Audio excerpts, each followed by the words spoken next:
call the meeting to order for Monday, June 10th, 7:02. Select board meeting. Review agenda for additional removal or adjustment of any items per 1 VSA. 312D, 3 and A. I have one under regular business number 4. We're going to table that till further notice. The bank has found something out, so. Well, should we just keep it on the agenda and just Okay. provide an update? Okay, I can give you an update. Okay. Okay. So, all right, anything else to add on? Additions, removals? Okay, public forum. Citizens to speak. Ian, you had your fan just quickly. Well, Patty's sitting in the front row. Go ahead, Patty. If I read this, it'll take about 4 minutes. Do you want me to be real short and just tell you it and you'll just Yeah, read another it? one, just tell what you, and then you can read it. You can leave it with us. Yeah. Okay. Do you prefer I just tell you Give us quickly the and just synopsis leave of the letter? Yes. Yeah. Okay. I'm concerned about the pesticides that are being sprayed on the land outside of Rite Aid, outside of Shaw's, in the grassy area to the left of Covers, around the Middlebury National Bank. And I've spoken to Valerie about this last summer. I called and got no response for quite a while. Then I called again, and the president of the company, or the COD, whatever that stands for, of Pomerleau, he was not receptive to me, told me he wasn't feeling well. I said, can you call me back when you're feeling better? And he kind of laughed at me and hung up the phone. Anyways, so my request is if somebody from the select board would be willing to communicate with Pomerleau and outline some I consider something serious that happened the Friday, May 31st, that I saw a woman and her child, and that she was on the sidewalk, and her puppy dog was sitting in the grass, and then we checked one of those little signs, and the spraying had just happened that same day at 1600, which was 4 o'clock, and this is around 5:30. We told this woman it would be a good idea for you to move your puppy off that grass. So if Pomerleau refuses to stop spraying, I think it'd be a great idea if you communicated with the public, because I think most people don't know about it. And I also think that people sit on that grass to the left of Covers on the 4th of July and other festivals. So here's my letter outlining stuff and also some information about. When the spraying occurs, it's pretty well marked. Excuse me? They put up signs all over the grass. Do you want me to read my letter? No, it's all right. No, okay. So if you We'll could take just it. talk about it later. Okay, thank you, Patty. Okay. Anything else? Ian, you had one? Oh, I have a question.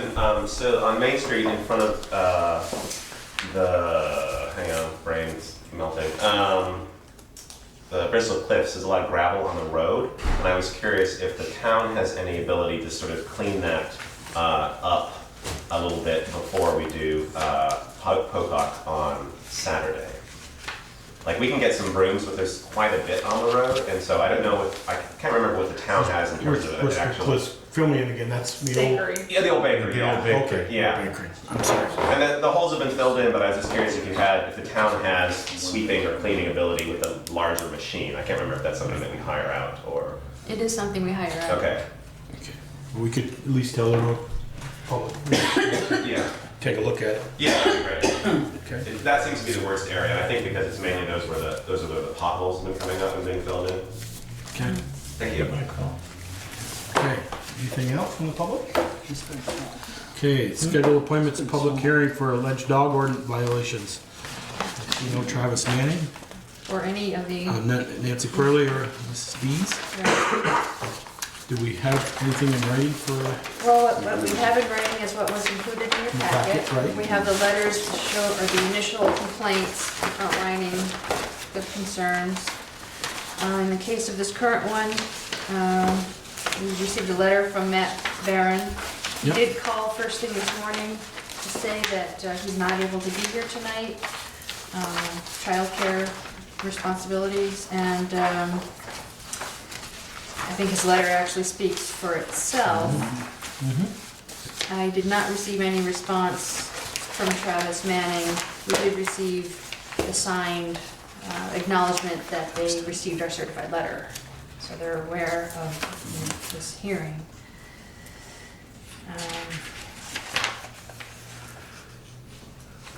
I guess the question is what to do from here.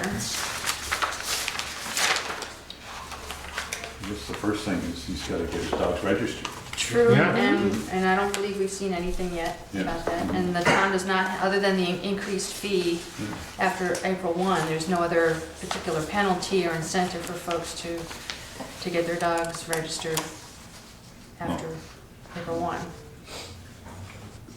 Unless they're identified as being in violation and we issue tickets. And I don't, if that's something that the town, I don't think, has done before. Well, I agree with Peter, the first thing they gotta do is, I mean, I think if you don't see them in here by the end of the week, you have the dog pound, dog warden, pick them up. So, Yeah, if he's not even going to And then what do respond. you do? not gonna respond to the letter, or even come in, if he at least calls and says, I got your letter, I work days, I'll try to get there and get them registered, or send it in the mail, do something, at least answer my phone call. Okay, well, that answers the register question, but then what do you do about the issue? Yeah. And then if it happens again, have the, if our police department's up that way and our dog warden is available and they're up that way patrolling and they see the dog running, they pick it up.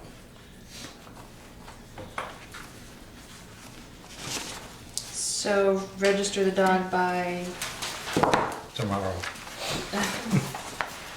we need to give a little bit of time for. Immediately, Immediately. Well, there needs to be a, June, Yeah, by I'd say Friday the By the end 14th. of the week. Well, give him 'Cause 3 or he's 4 days today. after he would receive. Because you're gonna have to send the letter in the Yeah. mail, he's not gonna Yeah. write that for at least 2 days, yeah, Right. at least. so by the 14th? Well, if you send the letter tomorrow, you ain't gonna get it until, Well, he won't, I would it say- might not go out tomorrow. No. I would say then Monday, 17th. the 17th, or Monday. Monday the 17th, you'll get it over the weekend. Get somebody in here, get that dog registered. And Dogs. Dogs, Yeah, 2 Yes. days, yeah. excuse me. And then there can be a further conversation while that's happening. In any They can case, ask the they answer. can't be running at large. Right, you Right. can't, I mean, he's gotta either hook them or keep them on his property. I mean, if he doesn't, then, and they continue, then what? You have Cal go pick them up, Yeah. and then what? He has how many days to deal with it, and, or they go to Homeward Bound? Well, if he keeps paying the penalties, nothing if it's, Right, I mean, if he pays penalties, he gets them he back. gets his dogs back, right? Well, but at a certain point, after so many times, we can keep them. If he get, he's not gonna abide by keeping them leashed on his own Keep them on property. his own And each property. time that a dog would be impounded, that would qualify as a violation that would warrant a ticket or one of the fines being issued. Yeah, and he gets a ticket for each dog. It's not just one incident, it's each dog. Right, so you'll get that out then? You don't need a motion, you don't need a motion on that, right? It'd be helpful. Why don't we do all three, to see if the other two are, yeah. Well, they're gonna be different circumstances. Right. Yeah. Yeah, okay, you're right, Peter. Let's take a motion on Travis Manning's dog running, 2 dogs running loose. Will we send him a certified letter that he must have them registered by the 17th? And any more violations in that letter, we could And say. he must keep them Yeah. contained in his yard somehow. Okay, is I that a mean, I motion, don't like Peter? the, I don't like the fact that he's, like, I don't know if he actually bit the boy. Would you read Sounds that? like- No. Or threatened. He had him Yes, he had him by the elbow. Yeah. Oh, I'd call out Buddy. I mean, maybe he didn't break skin, but, That's not a situation I And maybe he was playing, but you Yeah, don't Yeah, know. right. don't you know don't know that, no. Peter, was that a motion you want to have by the 17th? Yes. You want? Okay, is Did there someone a second? on that, any? And the dog fee contained. contained. Yeah. I'll second it. Okay, there's a motion and a second for a letter by the 17th with dogs registered and contained to his yard. Any more comments? Hearing none, all those in favor, please say aye. Opposed? Okay. Nancy Pearlie's dog nuisance and dog barking, you saw that? It was an email. So I know she's been in California. One of her grandchildren got married. I don't know if she's still there or when she came back, so I don't know, does this dog bark when she's at home? I mean, this is what I'm trying to figure out. Okay, is this just dog just barking because she's not around and somebody's there in and out on the day? According to Where the she- complainant, it's constant. no Well, it matter could be what. constant for 2 weeks if she's been out west. But somebody has to take care of the dog during the day. I mean, stop, Yeah, but let what it I'm out, saying feed is, it. if she's normally there, the Right. dog doesn't bark. But now she's gone all day long and there's nobody there except for somebody to let him out in the morning at night. Or let them out and keep them out all day long. Yeah, I don't know, whatever it is, but. How long has this been going on? According to the complainant, for a very long time. Yeah, it says several years, but how come we're hearing about it now? So I guess one option would be to send, again, well, the first letter was a warning. The second letter could warrant a fine. Yes, yeah, since Well, she's, June no one 3rd, responded. June 3rd, And then June 7th. and then June 7th. That's only And within she 5 probably days. She hadn't was probably out. She probably hasn't even gotten either of Right, those she letters. probably hasn't even gotten either one of them.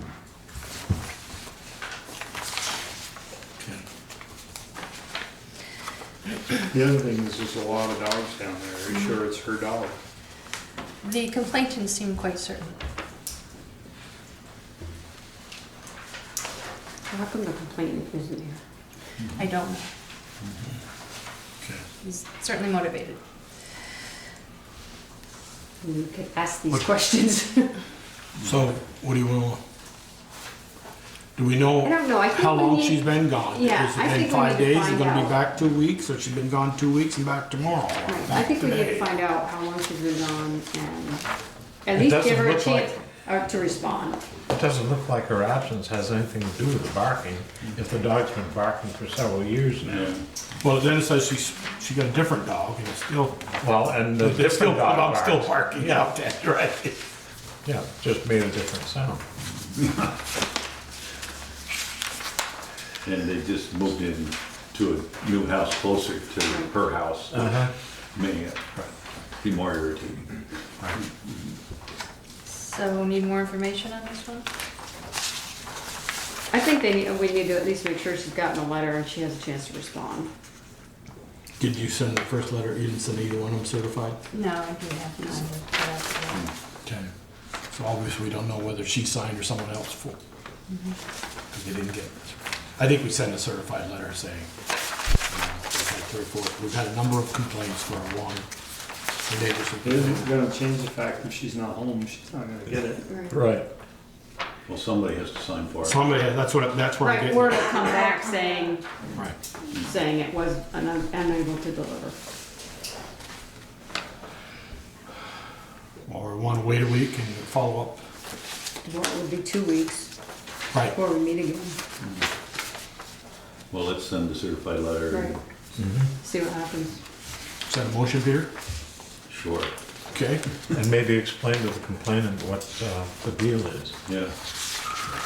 Is that a second, Tim? Okay. All right. You got that, Miller? Sure. Got that, Tasha? So you're sending a certified letter to Nancy? Yes. Okay. And Ted seconded And are that. you giving her a time she needs to respond, or she, like the other I one? didn't letter. hear Before it. the next meeting? Yeah, Yeah. within 2 weeks. Yes. Okay. Any more comments? Hearing none, all those in favor, please say aye. Opposed? Okay. Who seconded that? Okay. Ted, Nakia. Sort of. How do you say that? Dr. Nakia Dees, dog burning at large. She's the one at the top of Spring Street, way up the top of the hill. No, No, No. right north. No, it's at the old, that's Melissa Dees, Okay, it's Melissa. I'm saying. Thank you, Dan. who has a bar. Frank, it's, Jeffers, the old Jeffers place. Oh. Oh, I thought Carla Van Vliet lived there. Maybe she. It's the one way back, Terry Thomas built it, so. Oh, the duplex in the back? Okay. Oh, So not the duplex. That's beyond not a Kevin and duplex. Megan's. No, on the second row. Oh, way back. Second driveway, Okay. so it's Oh. technically a North Street address. Okay, way in the back, okay, I know where we are. Okay. Do we have a letter from anybody about that one? We did receive a reply from the partner Nikki. of Nakia, and he's not able to be here. He was quite surprised by the complaint. He was disappointed to hear about it, and he pledged to go to every effort to keep the dog on the property and be more attentive to that. So you This did was the send- first he'd heard of the concern. So. I don't think there's at anything least we need to do no, for he now. responded, and if he Yeah. had If any it's more not, then I'm complaints, sure we'll get Right. the place more is good. complaints. Okay, Yeah. that one's been somewhat dealt with then. So here's the thing. The ordinance, as I pointed out, requires, and I showed you the language, requires that a hearing be scheduled within 7 days of the receipt of a written complaint. Mm-hmm. I received another one today. So, does anybody have any idea what the select board was thinking when they adopted that particular provision in the ordinance to require a hearing within 7 days of the receipt of a written complaint? We probably just didn't focus on the time frame. It wasn't a, How old is the ordinance, first of all? that's the one we 17. just passed. We 17. just Yeah. passed. Oh, we did So, send, yes, that's right, we Yeah. did. We did a bunch It of. does call for an investigation, which doesn't say who's to carry out the investigation and, but it's a very short time frame to follow through on all of this. So I just wanted to let you know, we got another one today. So does that mean we're meeting again next Monday? Correct. And it's not We on the need, agenda. we need to schedule it within 7 days. Doesn't mean it has to be It says scheduled, held. it has to be held within The 7 days. language is held. Well, let's We change it. need to, Change it to at least 14 days. At least. Yeah, we Or should just the definitely. language to say at the next scheduled select board meeting. Yeah. Well, Jennifer? Historically, it's been handled in-house where we've written a letter first to the person that has been the right, but the ordinance says. I know, I'm just saying that Right. prior to this change, it was held in-house so that we tried to deal with it before it became to a hearing. Like usually a hearing standpoint was like the very last Right. resort. So typically, Bill or Therese would have written a letter to the person in violation saying, your dogs aren't registered and this is what's going on, and you have X amount of time to do this. yeah, And we did that because we had a flurry, just like we're having right now. Right. It's about 2 years ago. right. And so we wanted to toughen it up, and Oh, okay. I didn't But- know. maybe we made it too tough on ourselves. Yeah. Yeah. So, this is the first you had a complaint of this, Today. of this dog. Yes. But say you'll do your due diligence, send a letter and explain, and then if we have any more complaints, we'll, unless the dog, I think the public hearing is 7 days if a dog had bitten and the child is, or a person. Well, But it doesn't say. Doesn't say that, I realize that, but we'd have a public hearing, we wouldn't wait 2 weeks for that. But this is the first one, it might be hard to lose somebody's complaining. Well, even though the ordinance says 7 days, can we direct Val to do the investigation? yeah. Well, Make a investigation determination. is sending the letter and finding out Right. to get a response. So, Yeah. yeah. Okay? You cool with that? And then make a note to review the dog ordinance. Yeah, yeah. Okay. All right, everybody, Let's change that. Yeah. we all set with the dogs now? Roof, I roof, hope so. no running at large? What's the action? On that one? Yeah. Valerie's gonna send a She's letter. gonna, oh, no, No. not the new one? The new No, one? no, the one we were just talking about, the new one or the one we just did? The Kia. Yeah. We're not gonna do anything. They're aware, they're gonna try and keep him and we'll hear something. If it We doesn't did work. have a vote on it, yeah. Okay, put your water and sewer hat on. Well, it's not quite 7:30. 7:30 and, Okay, we'll go down to consent agenda. well, we wondered if, if there might be time to squeeze in Meredith and Taylor's presentation. Oh, no. No, they can sit and wait. You got 9 minutes. Oh, we can do it in like 9 minutes. Okay. I don't want you to rush this. Especially if it's all good Just stay news. until 9. Do it in 9 minutes or at 9. So we wanted to update you guys on some of the exciting things that the rec department and the hub is doing this for the summer.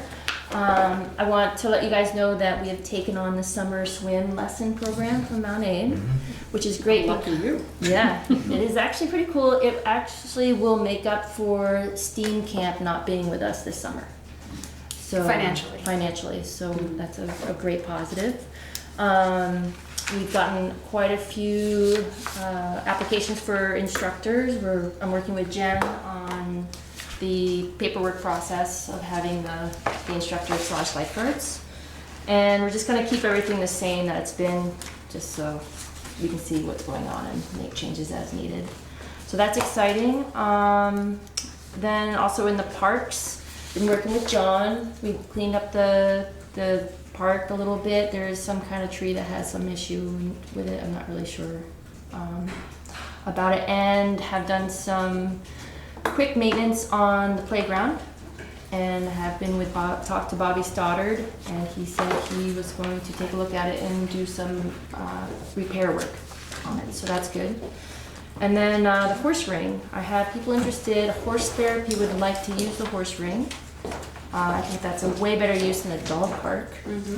And my question is, are we allowed to rototill the inside of the horse ring to bring up the dirt so the horses aren't heavy into the grass, eating the grass?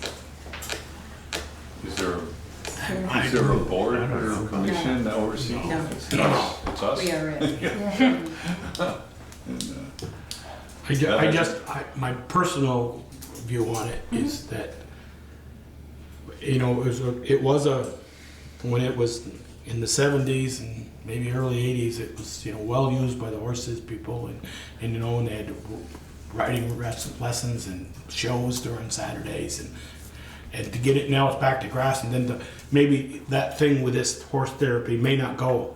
It may fall apart in another year or two, and then try to get back grass again.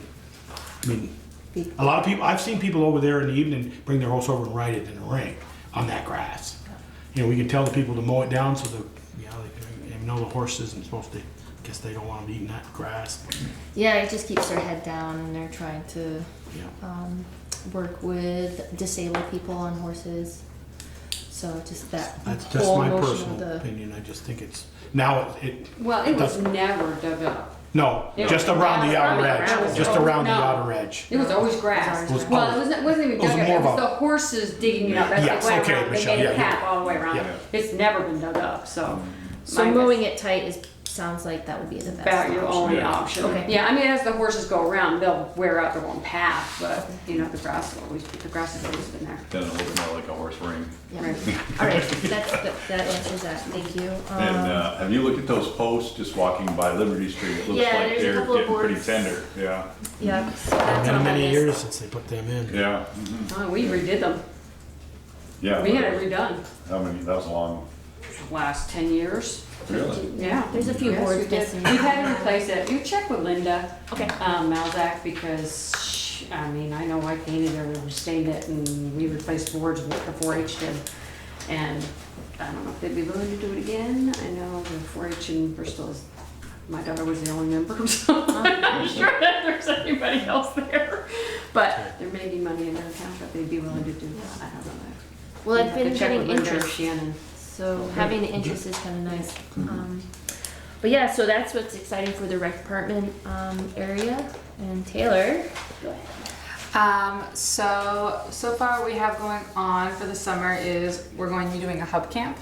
So I've planned it out, and then we're waiting. It just went live, so we're waiting for signups. It's a 7-week long camp run out of the hub. So our thinking is that we already have the staff on hand. I'm all full-time for the summer, but our drop-in hours were originally half the day. So now instead we have a camp running where it's $200 for a full week, and it's programming the entire time they're there, and it brings in some revenue, as well as hopefully it's geared towards kids that might not already use the hub, so it introduces them in a really fun and active way, and hopefully they'll come next year. And so it's ages 10 to 15, so it's 7 weeks. From like the first week's environmental, and we have movement, art, and harvest, and a lot of really fun things going on.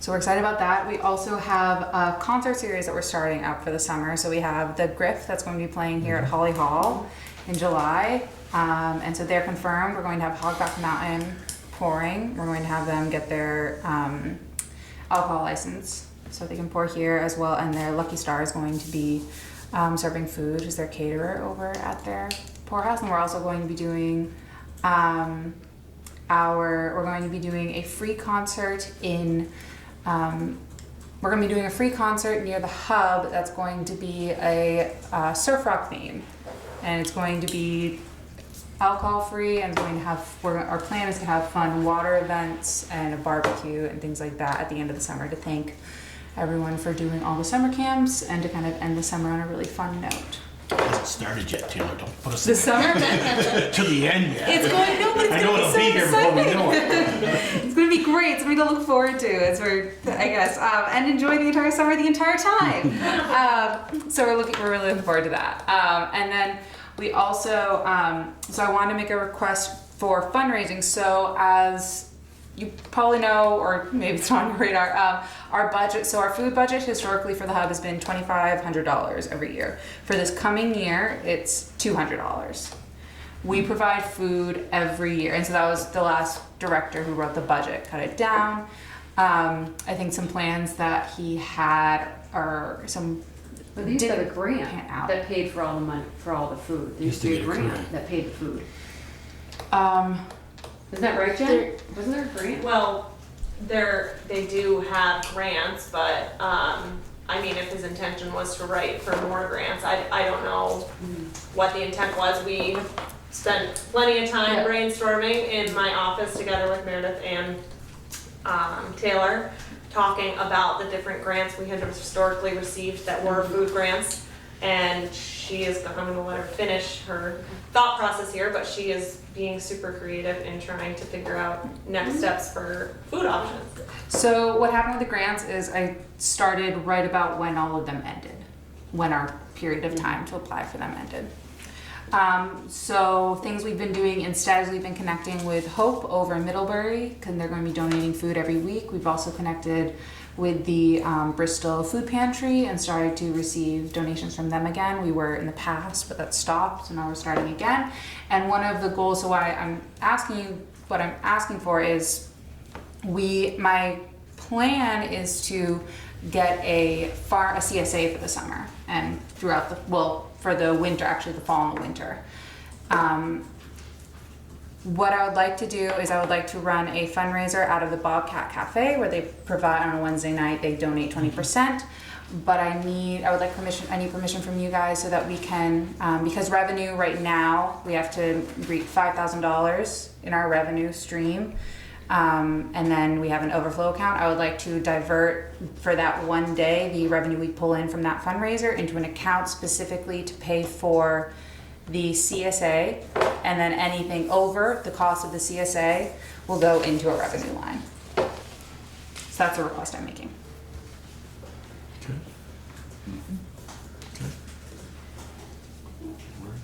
What's your thoughts, people? Do you have any projection of what the fundraising amount might come to for the Bobcat? I don't have any projection from the Bobcat. I wanted to get, before I started talking to them, I wanted to get permission from you guys, so I didn't start making plans with them. Our goal would be around $350 for the CSA. We're gonna go with New Leaf Organics because they do it's every other week. They do a CSA from the fall and winter, starting October to February, that they deliver every other week. So it'll be enough vegetables that we can use, but we won't be totally overwhelmed and have anything rotting because we don't want that. And it's a good price point because it's about $350. And if some of the food does go by, then you can have a compost workshop. Sure. Yeah, exactly. We already have compost going, and our thinking is, kids will learn how to preserve, like what preserves, how we can, and we'll get creative and hopefully introduce kids to some foods that they aren't eating regularly. So our goal is around $350, and then anything over that will go into our revenue line. So you haven't approached the Bobcat yet about if they're even willing to do this, or have you? We have not, no. Okay, so Because they did this a lot for. they do, I know they do a Different- lot. Yeah, Yeah, thinking, and yeah. once you contact them, you can get an idea of what the income is gonna be. Yeah. Yeah. Mhm. Yep. Have you reached out to other, for grants, like there's NEAT repeats? That, I know NEAT's used to, I've seen them, their list, and Bristol Hub has been on there before, where they gave some money. And we will probably get one from them. I think I've been trying to, as we've been planning the summer camp and a lot of other things, trying to get things, I've been It's trying there, to. you thought mine. Yeah, and since they don't have a Risen to the hard top. deadline like June, it hasn't jumped up Okay. yet. Yeah. And being creative and trying to figure out other ways of getting money, Yeah. finding money. Okay. But yeah. What's your thoughts, people? I like it. Yeah. You wanna raise the money? Let 'em raise Well it. thought out. I think so, yes. So we expect you to be at Bobcat then. Yeah. We'll let you know when. Well, we'll have to have a date first. Yeah. Yes. A motion? There's a motion I to, move. I make the motion. to make the motion to allow the Allow, the yes. hub through the rec department to have their To pursue the Pursue- CSA pursue it. fundraising. fundraising for food. Is there a second? Michelle, I'll did you hear that? Mm-hmm. Okay. Thank I you. talked to her. Okay, you get that, Tasha? Yeah, I think so. All right. All those, any more comments? Hearing none, all those in favor, please say aye. Aye. Opposed? Okay. Any more, Mary? Just want to let you guys know that we have 1,195 likes on our Facebook page and 1,220 followers, Okay. which double the town of Bristol Facebook page. Another. Yours has been around longer. But yeah, things are happening. We're excited. So. Okay. Do you want to explain the BMI contract? Oh yeah. Oh, yeah. This is another exciting. Yes. When I first started, my first day, we started getting really aggressive letters from a company called CSAC that does licensing for musicians. I don't know why they were sending us aggressive letters, but they were. So I started reaching out, trying to figure out what it was, and eventually landed on the fact that if we want to have musicians play any music that's copyrighted, we need to have a specific license with a company. So I figured out which company to go with, which is BMI, which they cover the most musicians and is a really reasonable price. So we now have a year-long license for the entire town. So anyone that partners with Bristol Town or Bristol Rec Department or the Hub is covered by the BMI license. So that means they can have a concert and play music that isn't completely original and unheard of. They can play Michael Jackson if they want to. And we're totally covered. So individual or group musicians wouldn't have this coverage themselves? So, or for example, the library wanted to rent the Holly Hall and just play music from Pandora. Oh, okay. We're covered. That and so no, the musicians. So that was one of the things that I was trying to figure out. Why do we need this? Don't the musicians have it? And I guess it's on the responsibility of the place that the music is being performed to have the licensure, not the musicians themselves. So some weird legalese of breaking it So down. anybody who DJs anything might not have that license. They might not have, but now we have it. What about for projecting that on local television? We are not allowed to do that. That is something that we are specifically. I've read the contract several times now. That is the one thing, or one of the very few things we're not allowed to live stream or project it on television. Like they're gonna be able to control people out in the crowd. That's not our business. That's not- But in terms of having someone come, we're not allowed to. So Sean, leave the camera at home. Yeah. And then we also put in, this might be later on, I also did put in a grant request for a new grant called Amplify Vermont. It's from Rise VT. Yeah, it's in there.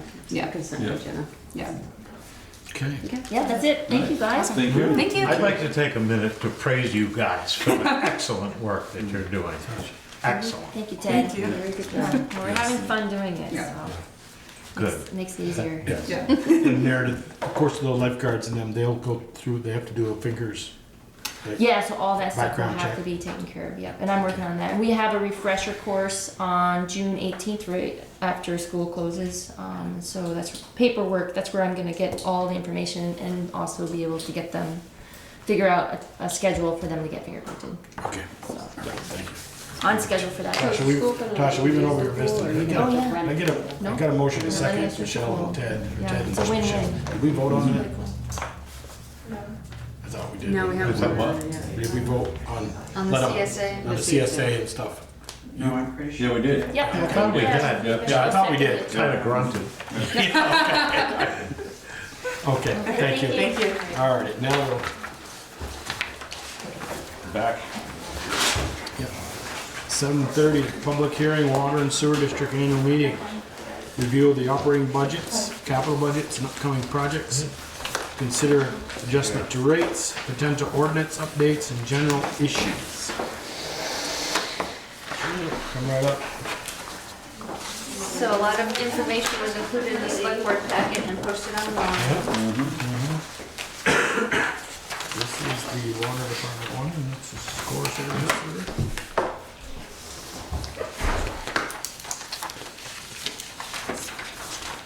Okay. Go over the operating budgets, I guess. Which one are you doing? This. Water. Let's do water first. Just wanna have the right thing out. We had a couple of questions, I think, last meeting. Someone help me. What are you looking at? We're walking at the water budget. Yeah, We okay. had some that didn't match, or. We had money that we didn't know where. You're right. Yeah. We had money, we hadn't spent it all, and then we didn't. We don't know where it went. Where it went. Money you didn't spend? Well, the question came up Yes. before you and I had a chance to get together about undesignated fund balances in the water and sewer that don't show up Yeah. in these So budgets. these budget status reports, just for clarification, are for the current year only. So when you look at your bottom line, it's just showing this year only. It's not gonna show your history, it's not gonna show your undesignated fund monies, it's not gonna show any of that on the monthly, because it really just isolates to the year. So when you're looking at these reports, you're looking at strictly what's going on right now. So as for that, I had emailed the auditor back when we kind of finished the audit in, probably when it got finalized was February, to clarify. So these are considered enterprise funds, so you run this like a business. And so it's different than the general fund in that you're using the tax rate to make up the revenue. So this, your revenues and your expenditures equal. So you're trying to run it exactly like you run a business. Obviously, you're trying to make some money, but you, what happens is you have your capital funds, and when they report that and you look at it in the audit, they combine everything together because it's all considered water, and they do the same thing for sewer. So it does not get broken out in the audit. So when you look at the audit will tell you that there's 105,000 and change cash on hand in the water. That is combined with your capital funds, but you guys don't have any capital money. So really, almost all that money is sitting as undesignated fund money in 003. Okay.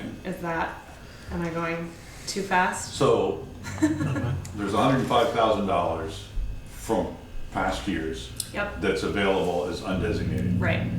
So, But there is a capital or capital account. Correct. So what happens is they report combined. right. But what They put- my complaint and Peter's complaint has been is that we haven't been able to sort out what is undesignated for 003 so that we could somehow put that money somewhere else. Right. So I had a long conversation with the auditor saying, I want to move this money, or I want to ask the select board to move this money to the capital account so that we can use this for a project. And she said, you're gonna make this entry and it's gonna do nothing because the number isn't going to change because it's combined. It's just gonna move from your 003 to your capital account. So if you guys want to do that, you can do that. it'll Well, I still understand report it's the not same. gonna change, but it's gonna be It's somewhere. gonna be that- something for Right. us, Yeah. but That we as know from an of. audit standpoint, Right, it she's doesn't just make- like, right. that 105 is gonna stay 105. It's just gonna be a matter of where the money is. Well, yeah, we get that, And but we it's don't know, better. we don't know we have it because Yeah, it doesn't show exactly. up anywhere. Exactly. Or the So- town report. So, sorry, Go ahead. No, finish up. Yeah. Go ahead. Sorry.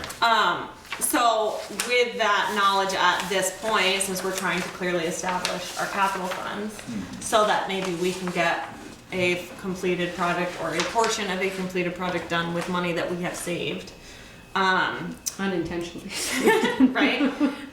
My thought was that we address this 105, which I'm assuming, did you email them that spreadsheet that I gave you a copy of that had the balances on it? I don't know that it's in there. No, I don't think so. Okay. So I didn't come with that number, so I apologize.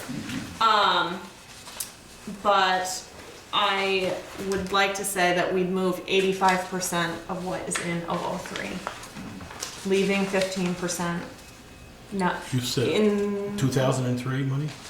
No. just oh, 003. oh, oh, Sorry, so oh. from the water account, Yeah, 003. the water account. Okay, sorry. From 003 to your capital funds. Why would you think 15%? It's kind of like leaving money in your undesignated fund balance in case we run in the red. You want to have some kind of money to just be there to Isn't absorb some of that that. Not mandated? have to take it out of Right, and just capital. not have to take it out of the capital Yeah. fund because that's what's going on with sewer, which we'll talk about when we get to sewer. But, so I just was thinking that each year at your annual meeting, we could evaluate the previous year's money because it would be audited at that point and we could decide To move it. to move some When and the not. current or upcoming audit is completed, Like it's- they're going to do the same thing they've been. They're gonna show the same, it's gonna Yeah. show the same number. Obviously, it's gonna be increased because you just put $24,000 in there this year from your water. But if we run, thank you. So you actually have, oops, sorry, $105,023.26 as undesignated funds for 003. Over and above the budget, the operating budget. So, I said 80%, but 80% of that is $84,000, $84,018.61 if you round. So if we move that into the capital fund, then if we have a major emergency or we decide we need to put a line Change the wherever, Change the hydrant. yeah, do then we have that money to do that, which Upgrade. Right now, you can't, we can't you touch it. can't, I mean, the way that you touch it is you overspend your water. At Yeah, this no, point, we which don't you wanna- haven't we don't wanna been, show that. you haven't No. been doing, Right. so, I think it's a great way to get your water fund, water capital fund reestablished, because right now you have like $3,000 in there.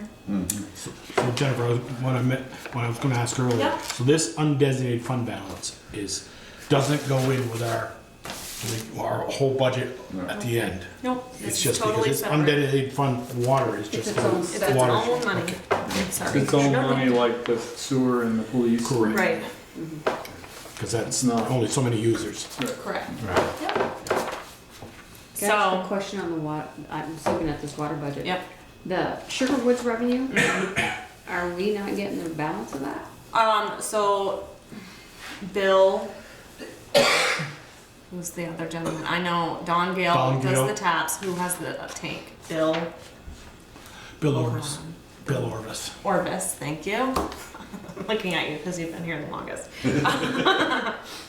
I can't remember my own. He usually pays a rental fee for the tank, and usually that trickles in here shortly. So I had reached out to Don because he had obviously come in and paid, and unfortunately, I guess the price per tap dropped for this past year because that's the agreement that you all have, which is that he pays whatever the going tap Federal rate rate, is. US Federal Forest Service rate. And then I don't know if it's $100 or $150 that Bill pays, but I'm gonna have to send him an invoice. I was hoping that he'd Just come just so in and kindly take care of it himself, but, so that will need to get dealt with. But it'll put you pretty close, because even if it's $100, that'll put you. say, what are the computer supplies? I moved that because it was an error in coding. And then the contracted services, is that through VTUMs or is that through? No, so that's all your emergency repairs Okay. that have happened throughout the year. I know I think the 3-year on that is that, yeah. That's So, like the one up on 116 here.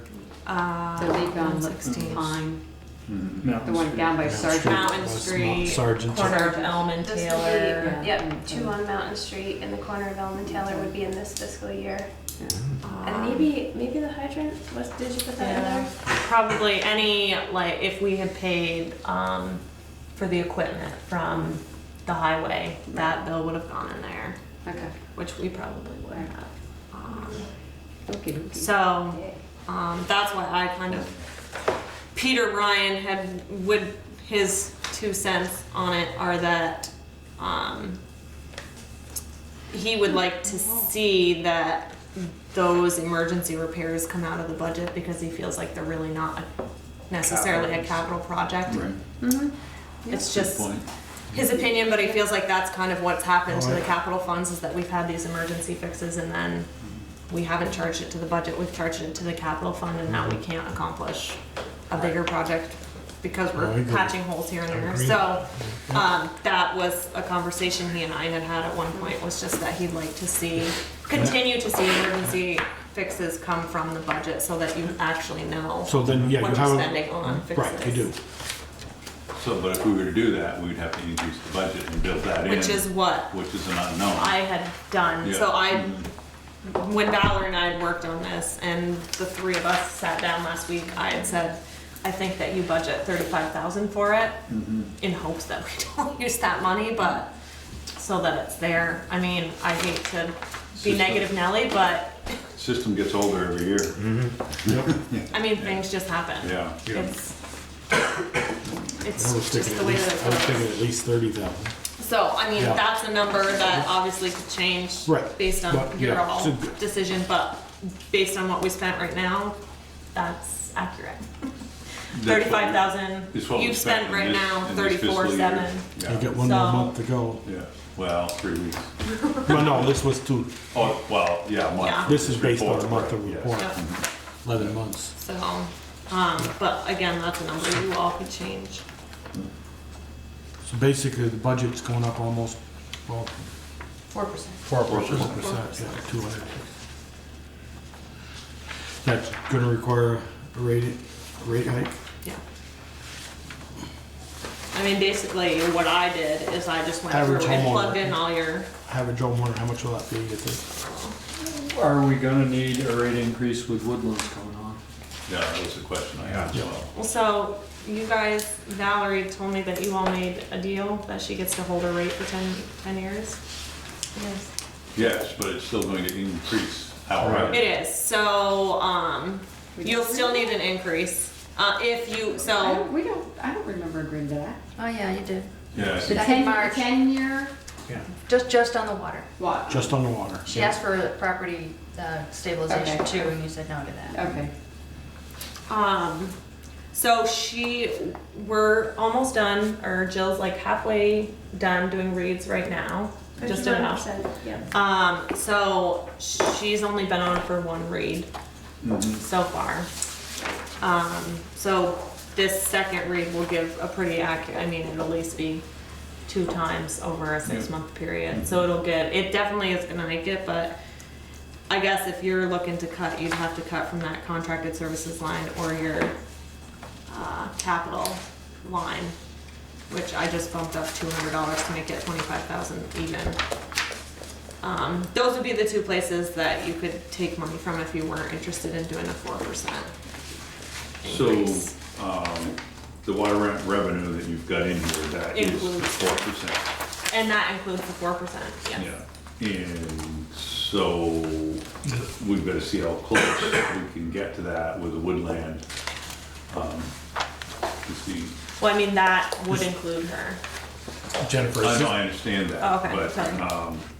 if we want to get to close to 30,000 and they're going to be paying for 4,000, then that will have an impact on her, on everybody. On the 4%. Yeah, there'll still be a 4% increase, Well, but will it be? I can't isolate it like that, unfortunately, with my system. Yeah.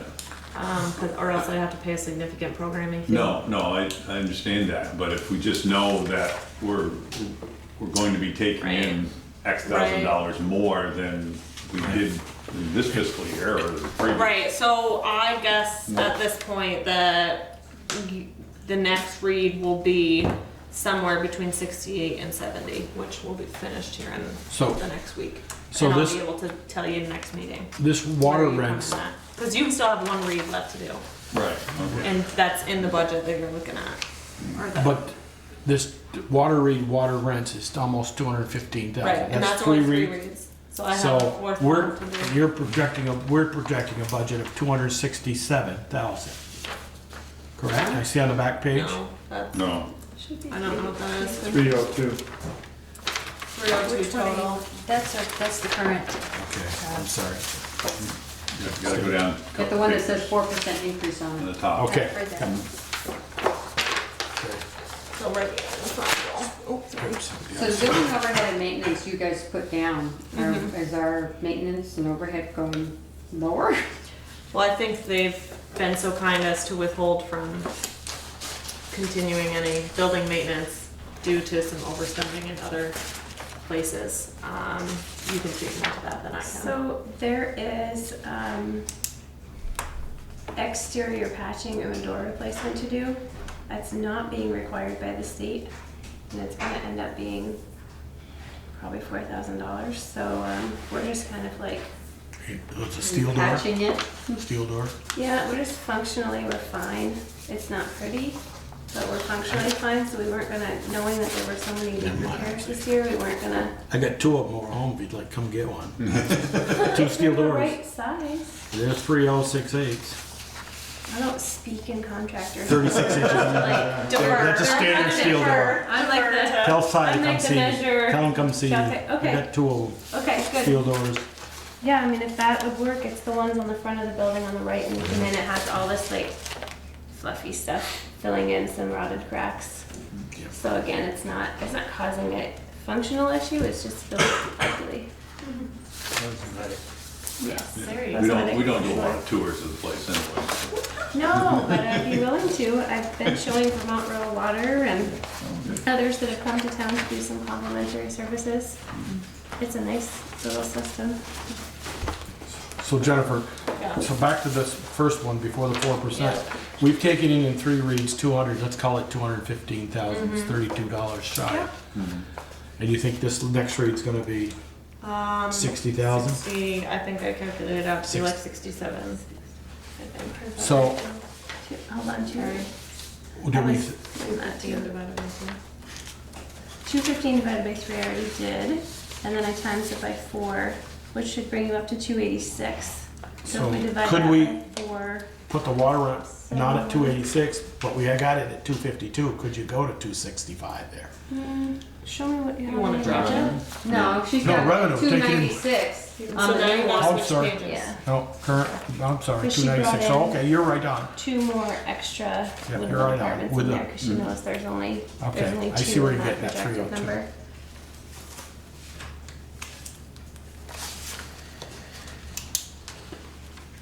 Okay. I guess something for you also to think about. I mean, it's obviously just, we were talking about that they had, at least if you wanted to continue it to next meeting, if you didn't want to make a I'd decision. like to get today. that next reading from Woodland, just so we have a more That's a solid good number. idea. Yeah, Yeah. and do we have the new numbers in, because we've raised the rates for hookups significantly. We Right went from- there. Well, we haven't We yet. gotta talk about We haven't these and yet. stuff. We did raise one, We did, yeah. yeah. Right. The But we haven't proposed and closed. the, yeah. Where's your budget status report? Here, this one? Appendix B? That's what you've been taking in. Okay, that's with the new, That, yeah, With the- $4,200 so you on budgeted your May another 4, budget so, yeah, is, okay. what you've taken in for service fees for new hook-ons. But, and I don't know of anybody planning, that's the hardest thing to budget for, because I don't know of anyone planning to hook on, Yeah. so. Well, In right 2 in years town, you since- don't have a whole lot left. But that lot on Well, Liberty Street. Well, it's, New house on North Street, there's a triplex on Devon Lane supposedly going But in. they Yeah, already but got, See, they've already that paid the part of it. triplex already came in, got Yeah, his, and that's right? we're supposed to be talking about that, because we only Bristol gave approval Works. for one. I thought, A single family residence, when we did the water, he was only charged for one. well, he only applied for one. The application did identify a 3-bedroom or 3-unit. yeah, I think it did I say. thought it three just in said, I thought it was a single family 3-bedroom Well, unit. Did we look at it? let's discuss that a little later, but we're doing the budget now, so I agree with you, Michelle. But, so, okay, you can't raise that. I just wanted to So know I if the new just don't- revenue was there. yeah. That is. So I don't So, know. do we have an idea, you know, an average family home, my bill is like $85. I know our shower run seems like all the time. Well, what's the minimum? What's the minimum? What's the average gonna be in increase? I've had people What's the tell me, increase on the minimum? On the minimum? yeah, I've had people tell me we have some of the cheapest water rates Is that a monthly or Exactly. quarterly? in the state. Exactly. 4% isn't, Two talking about, $2.68 a Yeah. quarter, which Yeah. is 1 cup of Dunkin' Donuts. if you can tell that with nothing extra. or even All the taller. milk. So, yeah, okay. It's not So, too individual. so this budget here Represents with 4% is gonna cost about $10 a $8 year. a $2.75 a $10 a quarter, year. if you $10 want. more a year on an average home, I mean, $2.50. and that's gonna get you your capital, Yeah. and it's going to put you, hopefully, in a good spot for With your any maintenance. unexpected maintenance that comes along. I Well, think for that's- example, like a control panel. I was gonna say, there's a couple big projects coming along with the age of the system. But like, Yeah, that you guys probably wanna like start wrapping your heads around. A couple weeks ago, we had, well, we've had 2 different issues. A couple of months ago, when it was very cold and perfect time to go snowboarding, we had It was a couple months? it was a couple months ago, that one of the master pieces inside of the control panel blew. Apparently it has happened several times, so we had Champlin follow up after the electrician repaired, and they go, whoa, this thing is like really super old, there aren't very many spare parts. If anything beyond the smaller items go in this panel, you're gonna be in some serious trouble. So we'll have to run it manually by turning things on and off on a particular run it back and forth type of schedule. So with that in mind, we have a quote from Champlin, and I'm trying very hard to get Tom Allen in from LCS so that we can get a competitive quote on an upgrade to that control panel. It happens to right now be a mission control system, and it's original to the 1995 pump station. And they made the point too that because the interior is so damp, that a lot of the electronic components are at risk of corroding or have corroded, and so they're pretty brittle or fragile.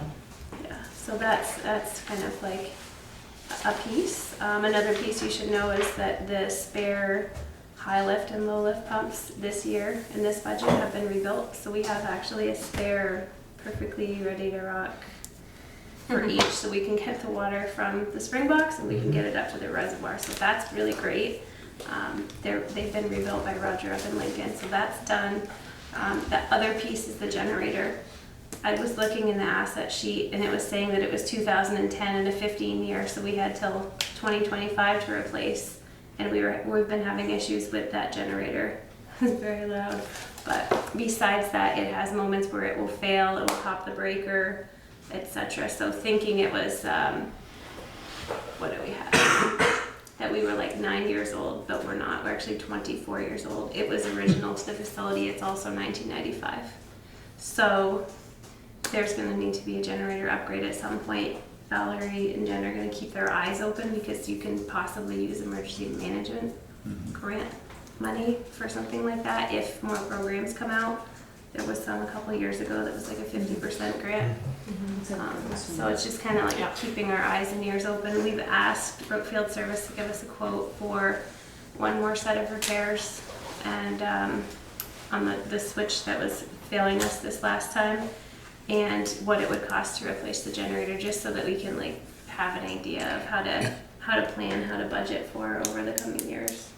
Is it that's a Milton Cat Yep. diesel generator? Is it yeah. the generator or the controls that start it?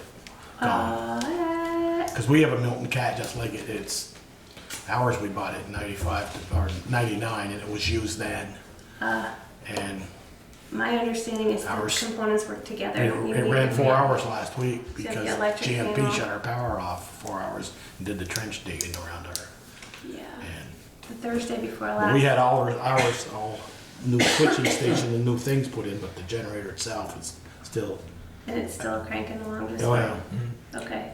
How often do you need to use the generator? So the generator is tested every Thursday. Oh, sure, yeah, that's Um, common. It's considered a critical system component, being that if we lose Sure. power and it's the town's water system, Yeah. that you would essentially not have water until the power came back So you're on. just testing it, it's not It being test used. fires every Sure. Thursday. That's how my house is. That's really common. Yes, we don't use Yeah. the generator unless there's no power, and then Yeah. we're running on generator, and it's a pretty good size generator because the amperage from those pumps Right. is pretty big. How does the fuel level get checked?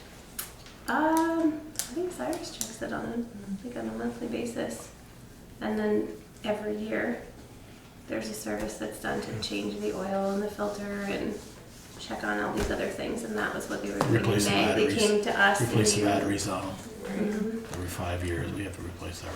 Other than testing, how many hours a year is that generator running? As long as the power comes back on, it runs for about 20 minutes every week. So what, 20 times 52? Yeah, well, we don't lose power in the village. Yeah, right. Not very About often. 1,040 hours. And then if you lose power or the switch won't come back on, Mhm. then it runs until it gets switched back off. Mhm. So I suppose you could put like a 20% error in there, so maybe 1,200 hours. Not a lot. But over- No, something's wrong there, Yeah. because I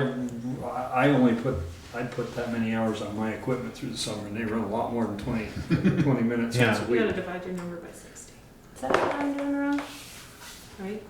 Yeah. 20 think times so, 52. Oh, you're divided right, by 60 minutes. Get your hours. Oh gosh, 17.3. Yeah. Yeah. And it's Peeking in 1.2. there.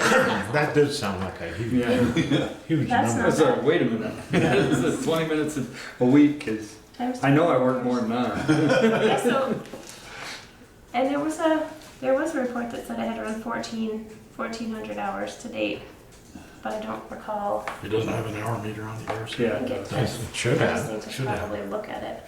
That may be how I many don't do it's so run. much of the From machine day one, stuff. yeah. and the From operations 95. part. Because our, Right. ours Yeah. at the bank, they bought from Pease Air Force Base in Portsmouth, New Hampshire in '99, had it set over there. They bought it from Milton Cat. Yeah. It was a used one from Pease. The bank did, and it just runs our system. And like I said, last week I'd run it 4 hours. Mhm. You know how long Pisa's been out of business? I don't know, Ted, but that's okay. Decades. Well, this came over in '99, they bought it when the Y2K, Must have remember? been sitting out in the What backyard. type of system are you running with that generator? Is it a water Computers. system? No, Computers. run computers all over. It's 15,000 K, ours is. To run half of Main Street. No, it's- So do we have to plan It's on echoes. that capital money we're putting in there is all gonna be already eaten up by these first- two things? The first quote for the control panel was like 40. Yeah, don't say that. Yeah, don't say that yet. How about $40, yeah. Yeah, it's It's got to go out, so. it's less than 6 digits. Yes. Oh, that's It is good. less than 6 digits. Okay. Well, that's just the So- control panel. That's And not just the to, generator. while still on the subject of the capital, in the excerpt of the town report that was in your packet, page 67, is the water capital plan that we had contemplated back in February. So based upon what we knew back in February, that's what this is.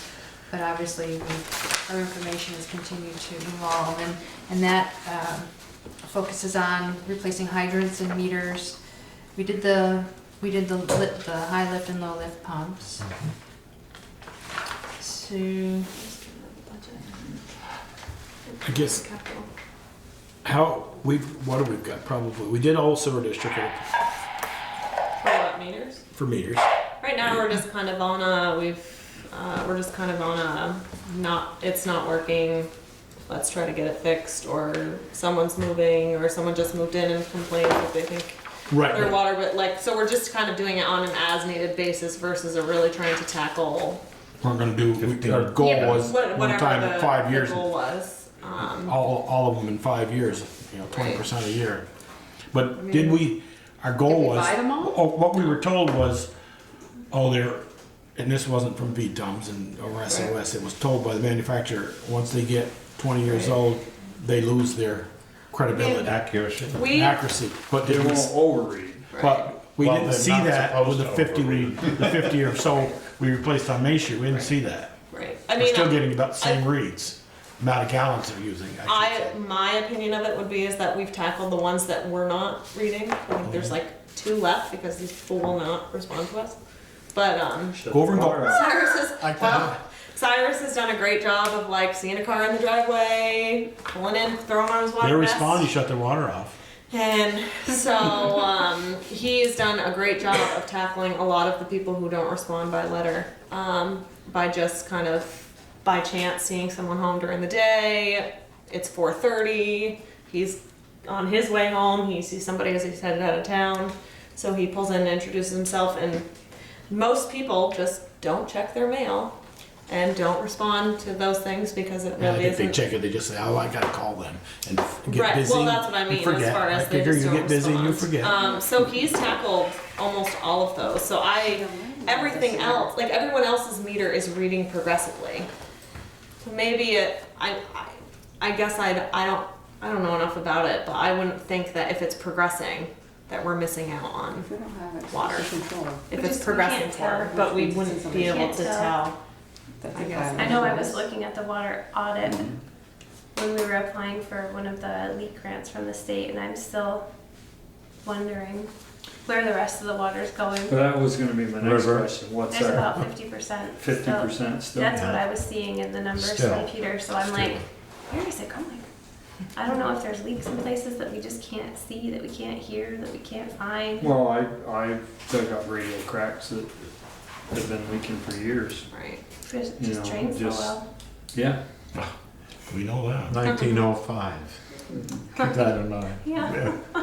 So the one on Mountain Street, that one still hasn't been resolved, the second one. As a matter of fact, Oh. we had Vermont Rural Water come up. Mhm. A couple weeks ago, I had them come up twice.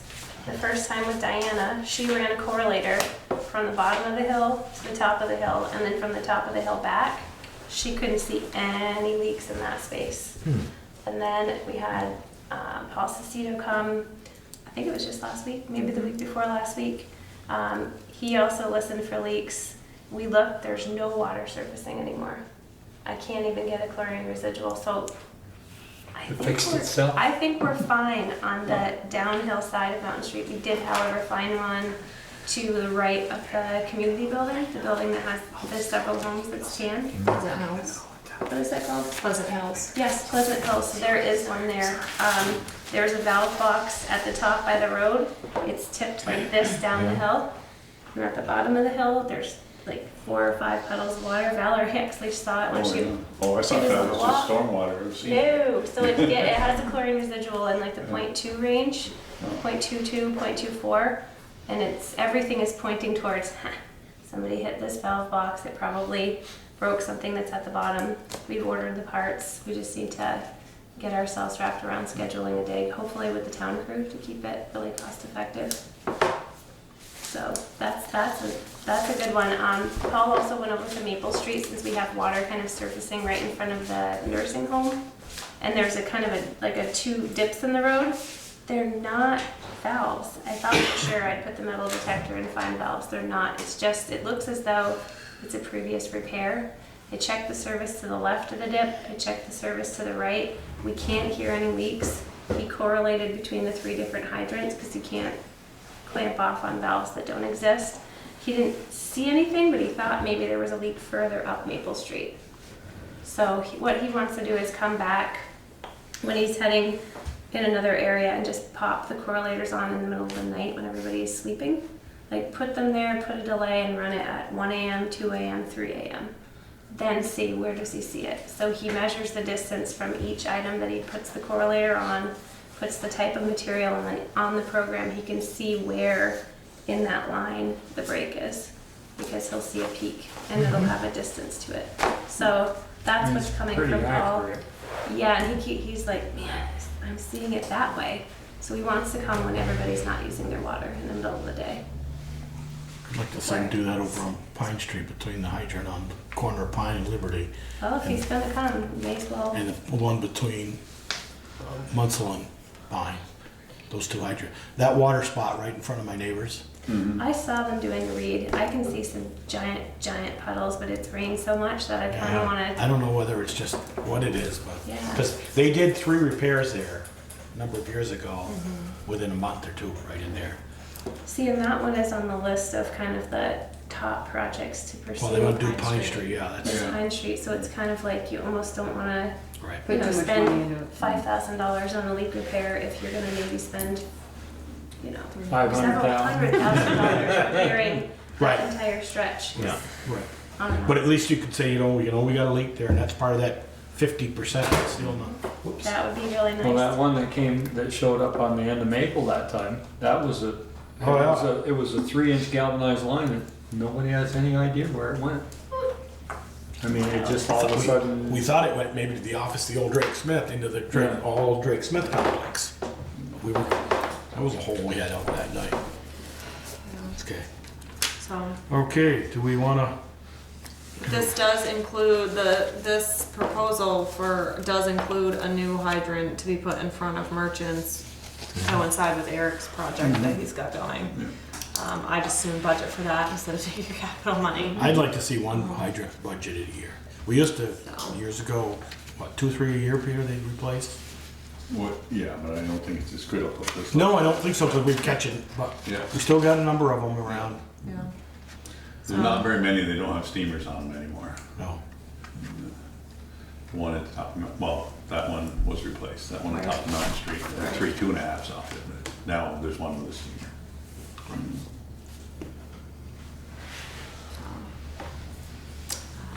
So the only thing that you might need, because we want to hold on the budget, on the woodland, Yep. but She needs a motion need a to motion transfer the to money. transfer the money.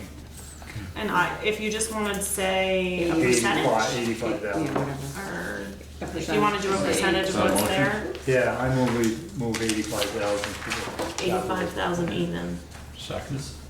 There's a motion and a second to move our then designated fund to the capital for water department of 85,000. Any other comments? Hearing none, all those in favor, please say aye. Aye. Opposed? Okay. Okay, and then we're gonna wait on voting on the budget until next meeting to get just one more read. But, I mean, I like the numbers. Are we gonna talk about rates and charges and stuff like that? Well, that's when we have a finalized numbers. I Oh, don't no, know. I was talking about this stuff, Oh, the schedule, the schedule of rates and charges. The revised one with the red line that Yeah. shows recommended changes.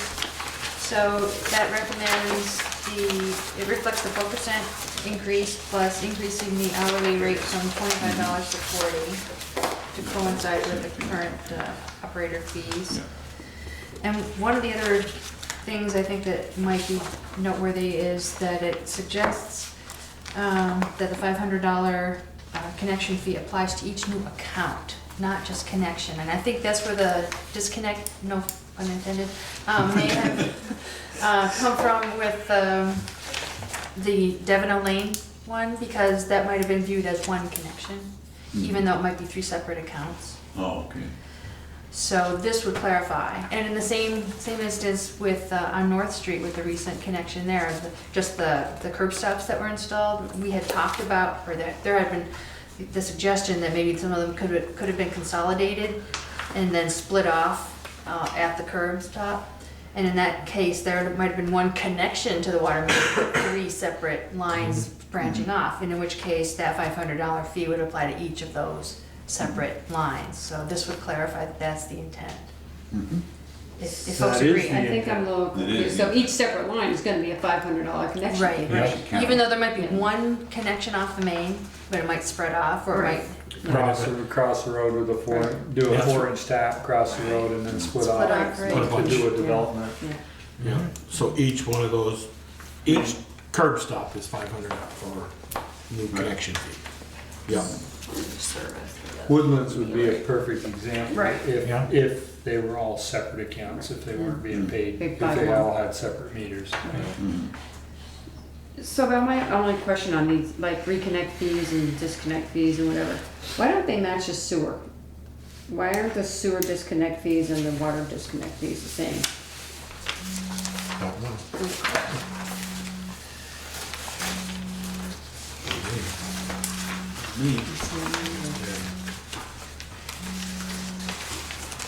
Because I thought it said disconnect fees were $50 for the sewer. Yeah. Yeah. I mean, I just think that if we're gonna have reconnect, disconnect, they all should be the same, whether it's sewer or water. I don't know why they're different. If you're gonna unconnect the sewer, yeah, you're gonna shut the water off, right? You ain't going in and shut the toilet off. I know, I was gonna say, how do you do that? I agree Is with that you. clarified in your, I honestly haven't read the sewer ordinance recently, so, is that clarified in your sewer ordinance, how you, handle a non-payment of a sewer account? Well, yeah, I read it 3 weeks ago. Sorry. There's really not much in here. I know that, I honestly have not, knock on wood, never run into an instance where people are not paying their sewer accounts, but I know there had been discussion at another point in time, Well, I was if interested you to- have the ability to shut the water off. I know I was asked the question, and that would be my response, that's the because only that's how way- we gauge the sewer, and that's the only way you can do to it, but stop the I sewer, yeah. don't know if it clarifies that in your ordinance as a way to, like, that's the repercussion of not making payment, is you have no water. Well, there was also an instance fairly recently where a sewer line failed. And there was a question about whether the owner was going to deal with it quickly enough, because it was creating an issue. And we were wondering. What kind of issue? We were wondering what to do if an owner is either not available or not responsive to dealing with it. How would we turn it off in that instance? I just don't know what your ordinance has, not anything, I guess, that needs to be dealt with tonight, but. Maybe that's something Something to to flag for think next about. time.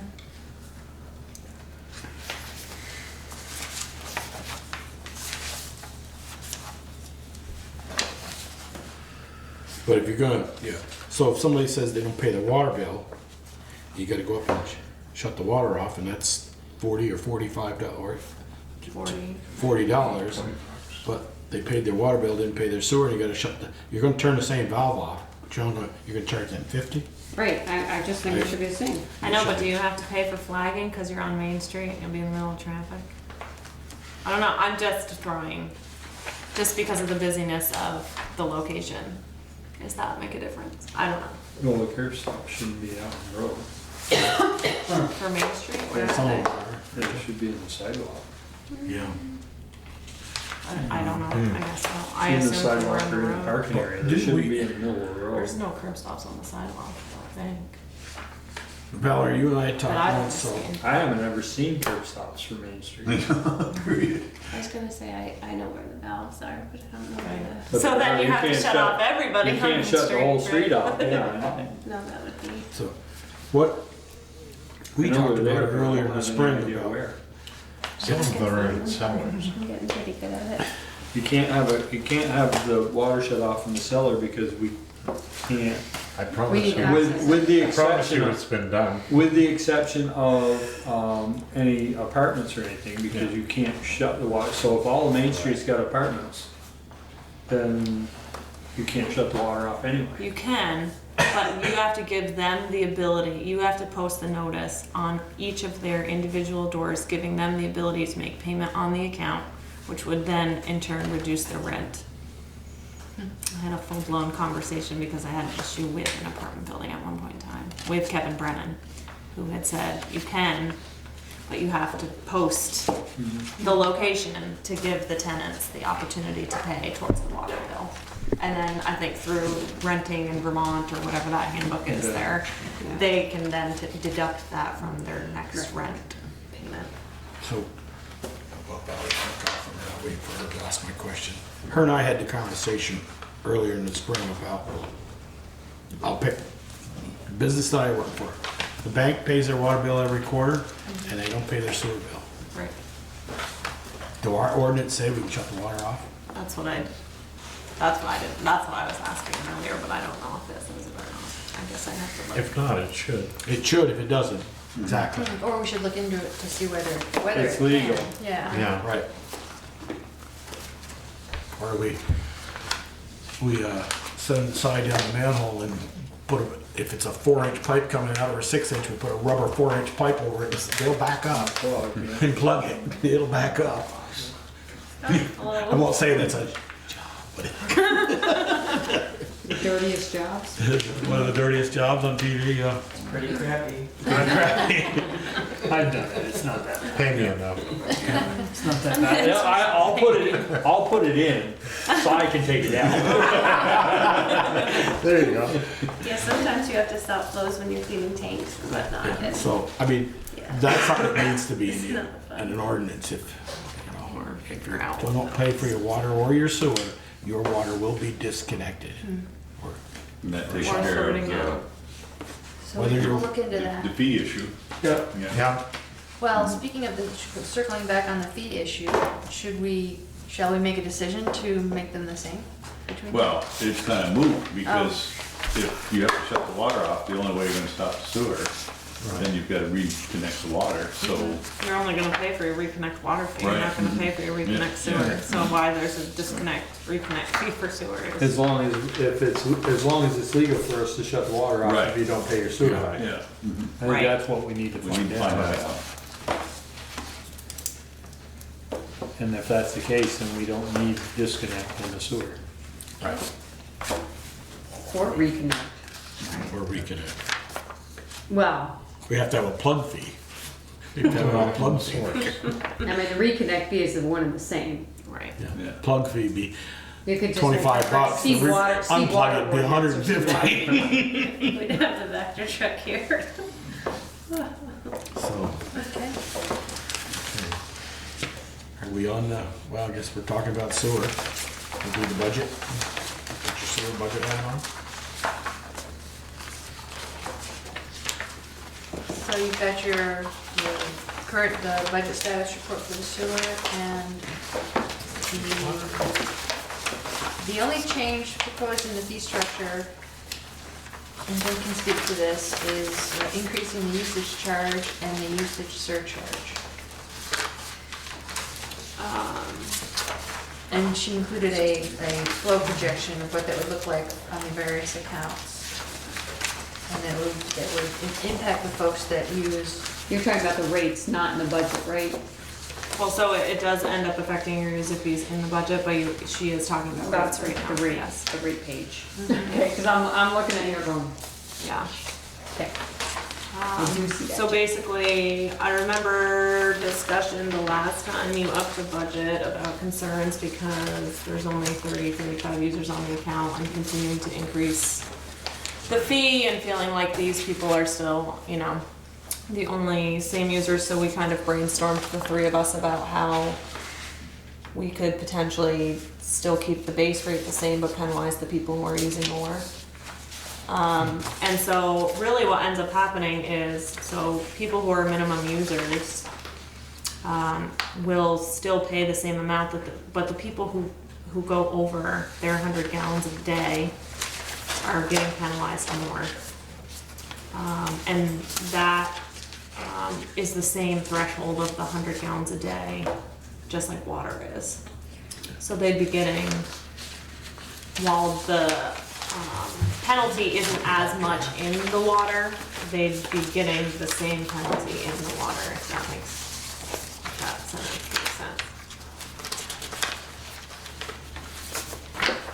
So they're paying one amount up to 100 gallons. Yep. If they go beyond that, they get charged a different amount for everything above 100 gallons.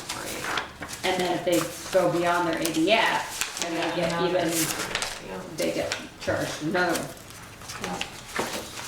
It's this one. Okay. It's this one right here. It says quarterly. So that was just a thought See the in draft on it. alleviating the people who are minimum users.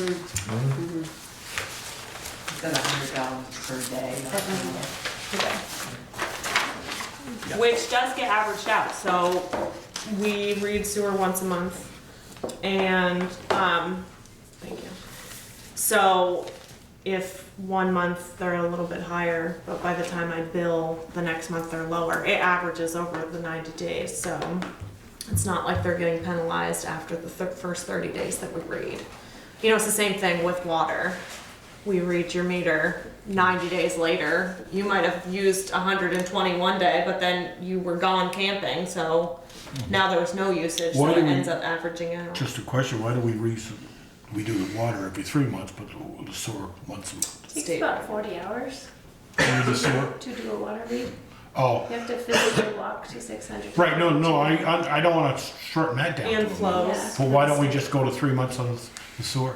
Because of flow, we have to report our flows monthly to the Oh, state. okay, all right, that answers that question. Okay, I was gonna say, Because I have to would send get it to you. No, I don't wanna go cut you once a month. a lot of So time. this would also help, I know you've had a lot of talk about grease trap, or grease tank Yeah, I was traps gonna mention tanks recently, and so, we all felt like, based on these projections, this would, address the people who we are providing grease trap.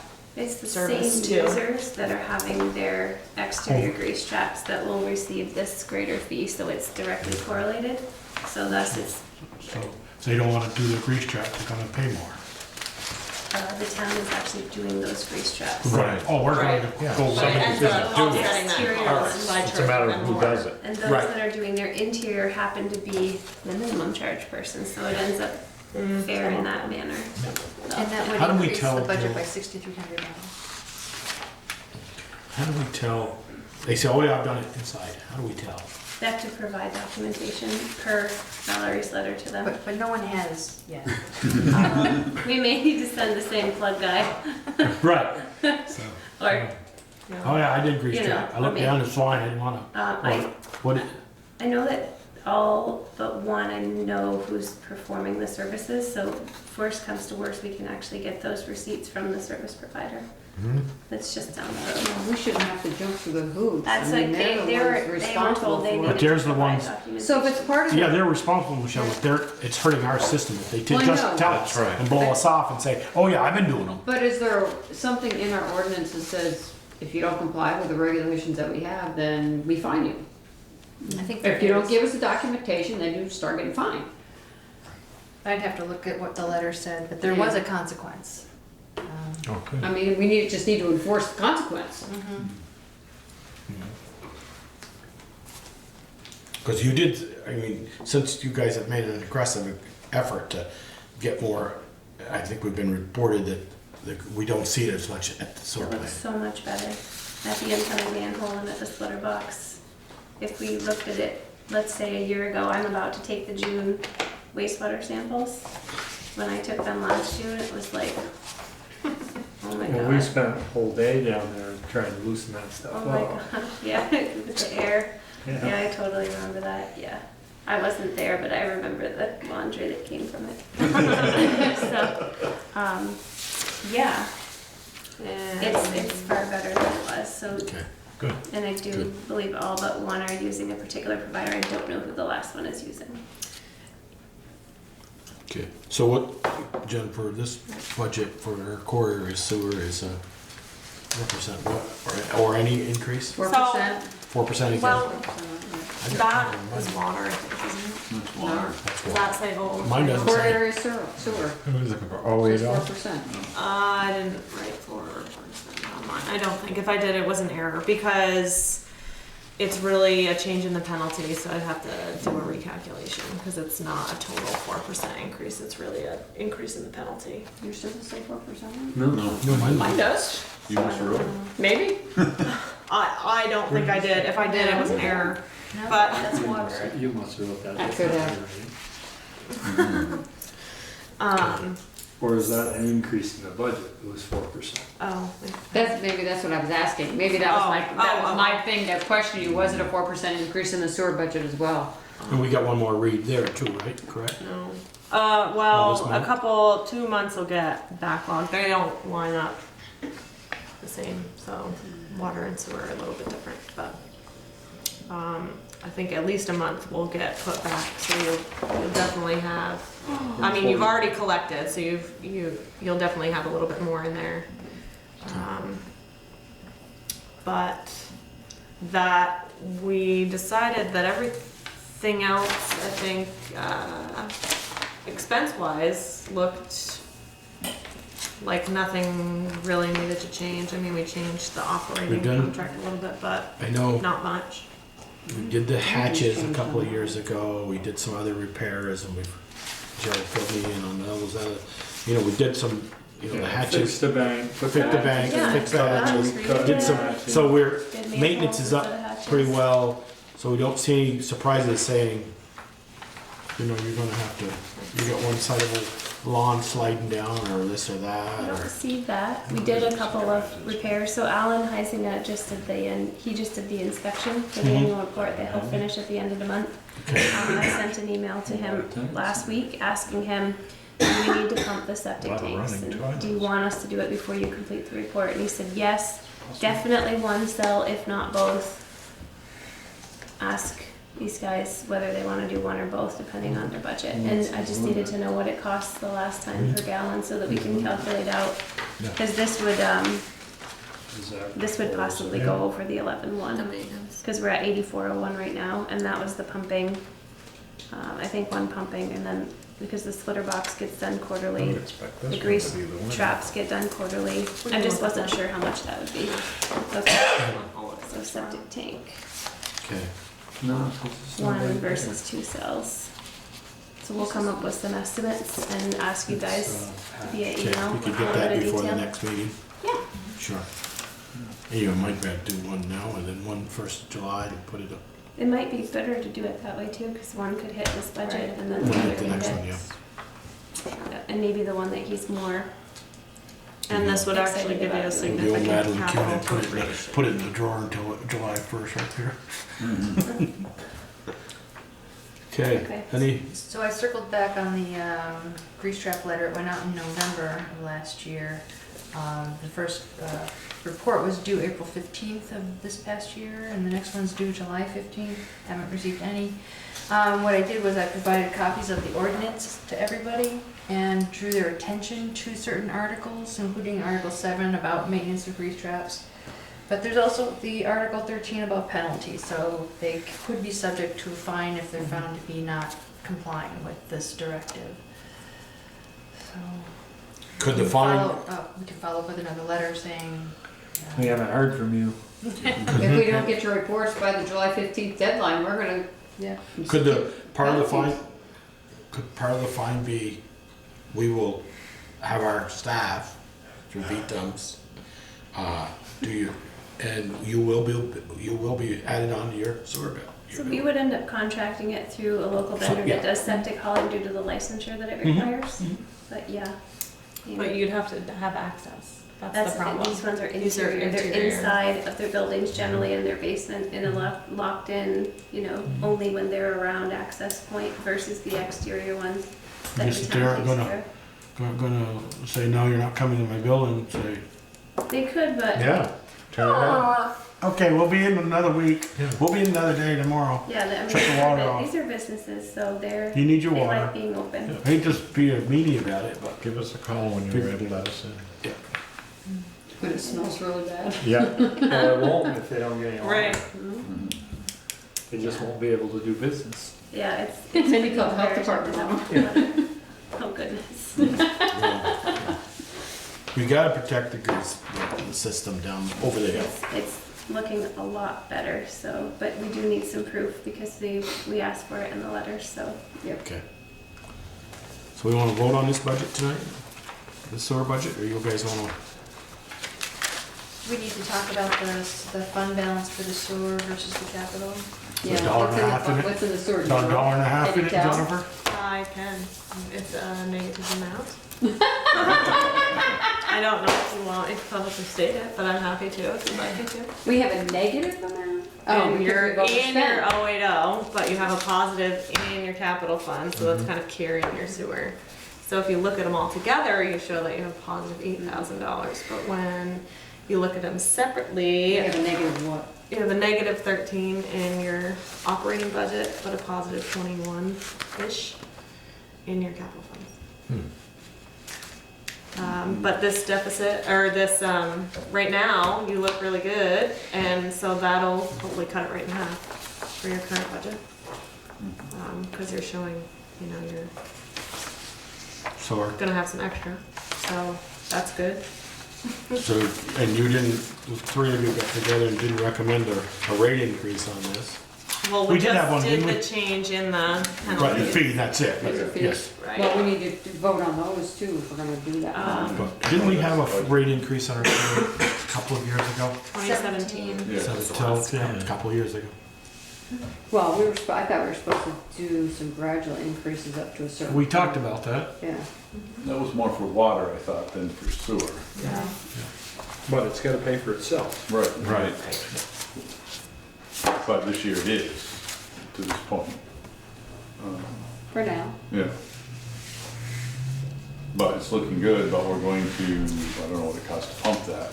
I know, I'm pretty curious Hey, to know Nick. what the cost per gallon Oh. is. So I don't that's know. going to, I mean, Well, we can find out what it costs, and the second that we do, we can make the decision whether we wait or whether we do it yeah. now. I mean, if it But- costs $2,000, we're gonna say, let's go, because Right. we have the money, but if it's gonna cost 5,000, then we're gonna say, whoa, hang tight. Well. Well, but then you have to plan on it in the back. then you're gonna be in the same next boat year, this too. time next year. We're gonna be, we'll wait till Putting July off 1. The pain, so to speak. Right. Get one of them at least. Yeah. But, I mean, if they're willing to split it, it's certainly an option. Yeah, we just have to, I just need to know the rate from a previous bill Okay. and then just check the size and the depth Okay. and just do a volume calculation. Times the rate and then we'll have an amount. That's what, how many gallons those are? I just have to look because there's two of I them. think they're 20 or and 10,000 they're each gallons 20 tanks. Oh, there's 3 I've been the trips. ones in Mount A, but I've never been to these over here. 4,000 per trip, unless the trucks are smaller than. I think it was 3 trips, but we didn't get it empty either. So that's 12,000 gallons and it's about 23 Those cents. trucks hold for it. Is trucks hold? I don't think they hope. No, they don't hold 4,000 gallons. That's the BNP separate ones that I'm thinking of. We've got some other plants. It's probably, it's Might Gotta be be about pushing 2760. Yeah, I'd Almost say 3. 3,000. Do we put that out to bid? We have never, that I know I mean, of. would it hurt? We Who get does ten- Time frame right now. we've had different haulers, I guess. Clarkson's done it before. You said, did you say P&P has done it? That's who, another client that's further towards where they're located. Okay. Meaning they're like 5 minutes away. Where you guys have one that's 5 minutes away in Holling to Middlebury. So when you Yes. start taking more time, you're gonna Right, get more money. right. No, So. I don't know, I don't know that anybody is cheaper. right. No, I don't think you'll find it. No. any better. Oh, I heard you say P&P, that's all I asked. Yeah, that happens I'm to be, sorry. I just know that because So- we're hauling 150,000 gallons. We're That saying another that, client, it's a Oh. lot of money. so Joe, you're guessing about $3,000 to pump it? That's to pump one, and he wants to pump two, so it's probably 6, so maybe 3 this budget and 3 next budget.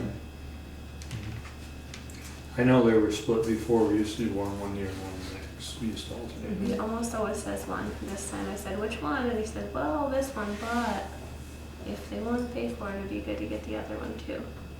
If you do it right at the end of June, you can kind of do them right next to each other, Yeah, but June separate years. 30th, July Yeah. 1st. You know, Yeah. so they're done at the same time, but That's what I separate would do. years. Mm-hmm. I'll just ask If- them to I'll make sure we have it in the June budget for 30th. next year.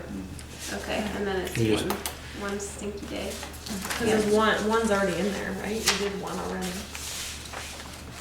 This year. I don't think all the slitter boxes, but maybe so. We'll look at Yeah, I was that gonna say, line I and just need then to we see can it. I can't sort it remember out. the exact dates. If I had my notes in front of me, I could search, but Okay. well, that's why it was helpful to have this conversation so you Yeah. can be prepared for the next one. So we can do this next time. A little bit more Okay. focused, Yeah. I think. Yeah. So we're not gonna vote on this budget until we get kind of a number for that? Okay. All right. Go back to our regular scheduled episodes. As I say. Hey Jim, a quick question. When the municipal resources, this is cloud service, this has nothing to do with. Like NEMA. Is that, NEMA, right, is that for the land records?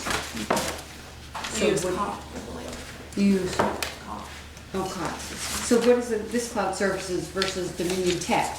So this cloud service is what we used to do is we used to have Peter's computer kind of network and host everybody, so his computer had to be on to host the NEMRIC system. When my computer crashed a couple years ago, they came in and said, now we offer this cloud service, so basically you can access NEMRIC from any computer as long as you have their login information, and that gives you the ability that if your computer crashes that you can still access everything that's that you what need this- to. So now we've just changed over completely to the cloud service, so it pays for me and Valerie and Peter and Sharon and Chris and Craig, and so forever, I think we have So 6 it's just for users. NEMREC then? Yeah, just to log in. So the Dominion Tech cloud services is for the backup? So that's at That's what I wanted to $1,000. understand. That's that Yes. $1,000 you wanna move over. Yep. Okay. I saw that, I was like, I need to understand.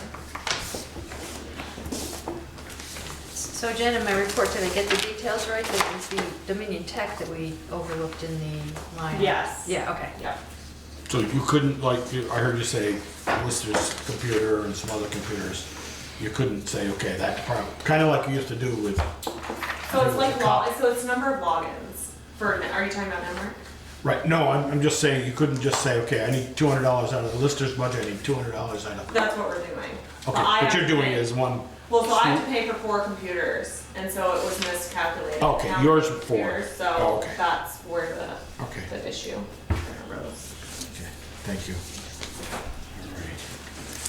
Yeah, just Sias give me a ring and I don't even have to be home, you can go around the back of the garage, there's 2 steel doors there. You're more than welcome to take them both, I've had them about 10 years. Thought I needed them somewhere, took them out of a job one where. Okay. All righty. We're gonna go to the consent agenda. We have all those, there it is. Yeah, I have a question.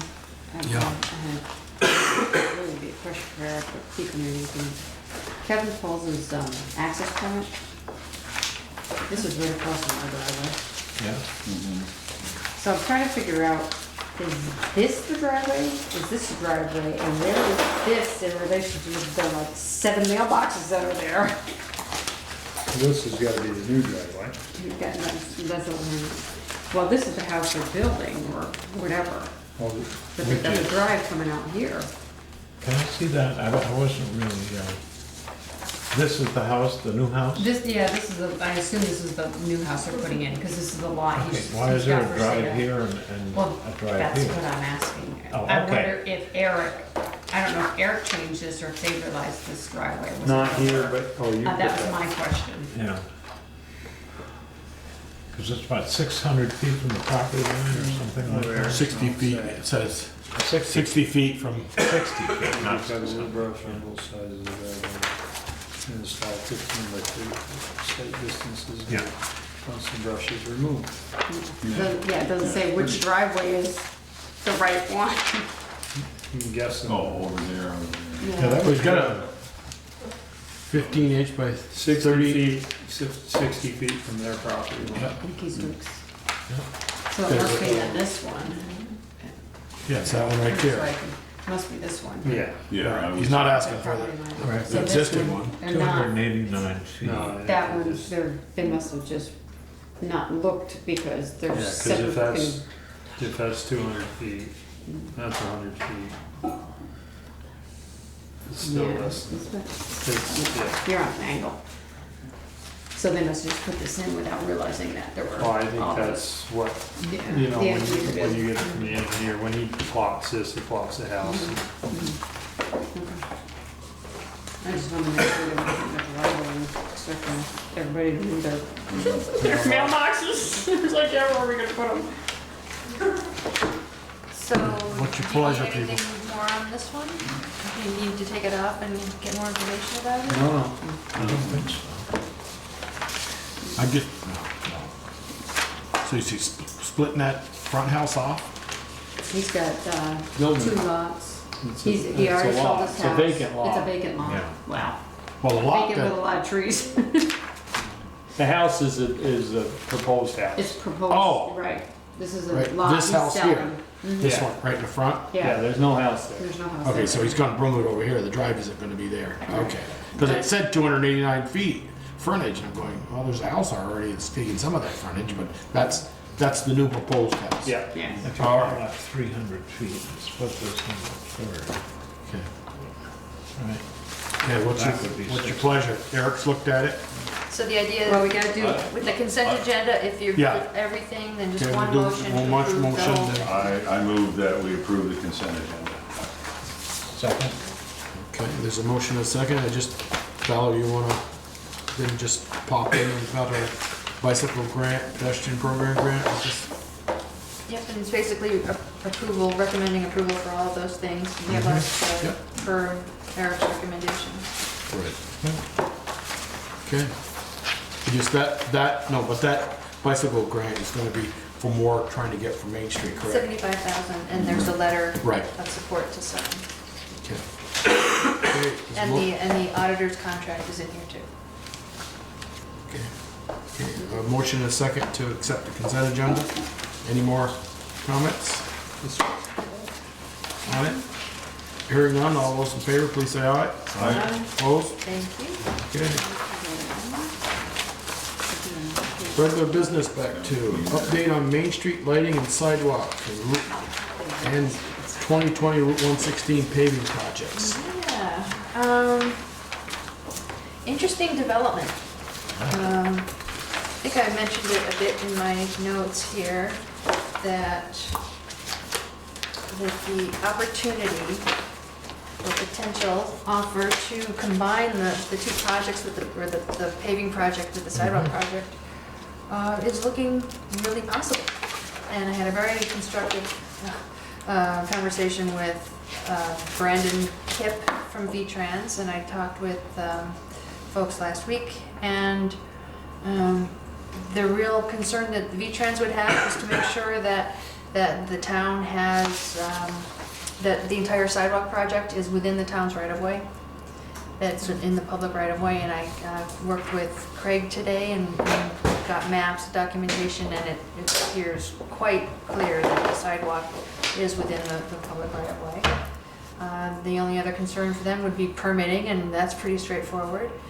So the next suggestion would be for them to make a presentation to the select board as soon as the next meeting, to go through the pros and cons and the logistics of what it would mean to combine these two projects, so that we all go into it with our eyes wide open. yeah, like how much control are we gonna lose? Well, Like parking spots and how well, wide we they can could do be? that now. Those decisions can be made now, and to have them come back would actually be a nice opportunity to circle back on those kinds of things that we need to make decisions on, so that they can finalize the plans. Because it's preliminary plans right now, and they're out for public comment, and so tweaks can be made before it goes to final, between now and then. So when you say combine the project, what exactly do you mean by combine? Well, our design team would stay the design team, and they would go through the design process as they would have planned to, but the bid documents get appended to the V-Trans plan set, kind of as a non-participating V-Trans project. So it'll be incorporated into their bid documents, but separately. So it would be the same contractor doing both projects. Right, right.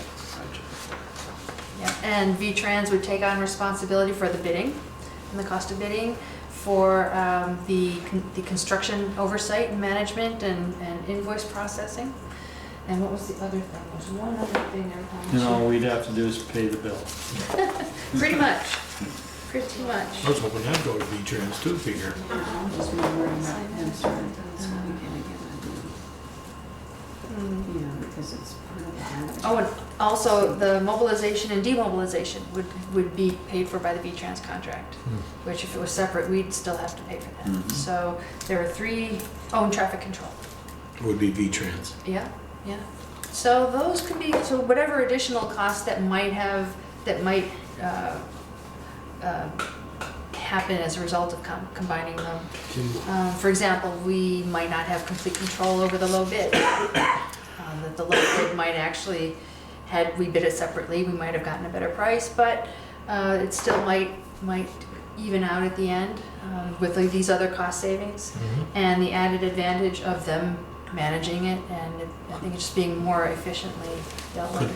I know when part of the talking earlier was Du Bois and King had an item there that said to take the lamppost out.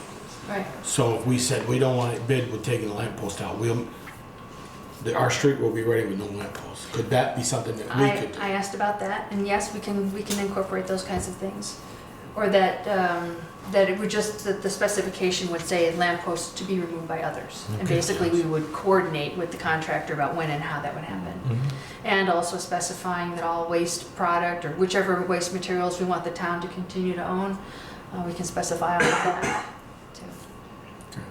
So it looks like it could be a very positive evolution in this project. Well, another positive too is for Main Street businesses. You know, originally the lighting and sidewalk project was going to happen this October, which is not the greatest time to be digging up Main Street for businesses, since it's the prime time for being a business on Main Street. So with this project, if we can get it combined, everything would happen in the spring, which is the slowest time for businesses. You know, a number of people have talked to me about the timeline of when this would happen, and we're concerned about the October timeline, and everyone seems quite happy about spring. So in talking with Brandon today, in terms of schedule, ideally we would wrap up our sidewalk plans to the final design in August and be able to hand it over to them for them to incorporate it into their package for their internal review to make sure all of the, the logistics are consistent. And which one will take until next spring. And their goal is to put it out to bid in late fall or early winter for construction next year, early next year. Is that a guarantee? There are no guarantees. Yeah, I know, that's what I'm worried about. Right. So there's that update. So Yeah, but at least it would mean that if it went through them and it happened, it would all be done together. right, yeah. Right.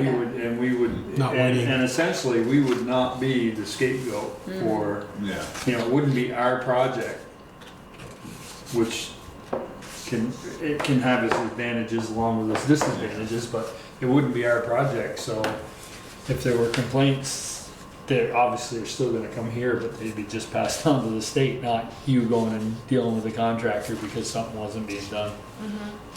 I mean, I can see that being a big advantage. Yeah. Oh, yeah, well, I think the whole thing is a big advantage. Oh, good. I'm glad. too.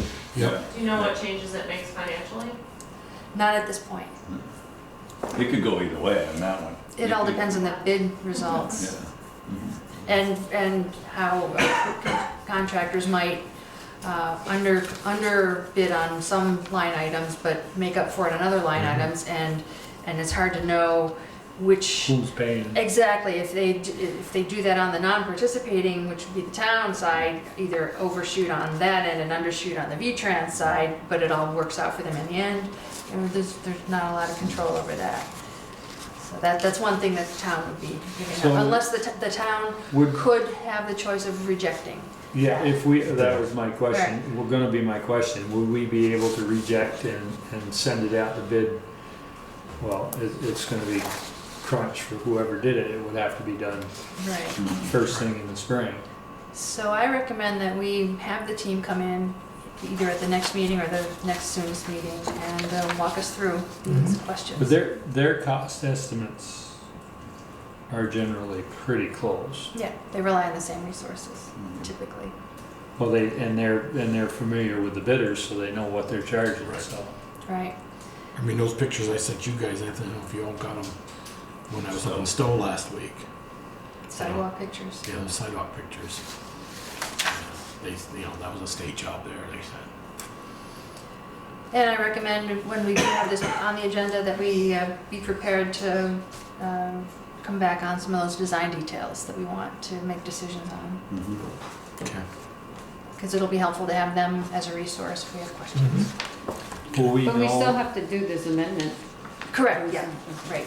will we know what's going on with Pomelo and Tandem and all that by then? To know Oh, yeah. whether that's gonna be eliminated? I would hope so. I would hope so. Cause that would be big, I'd hate like hell to go through and do our sidewalks and then 6 months later have that alleyway thrown up and have a section that's paved. I just haven't had a chance to, Yeah, we'll get to that. We'll get to it in a minute. So that's really all I have for the update. I think is a pretty good one. Okay. Worthy of exploring.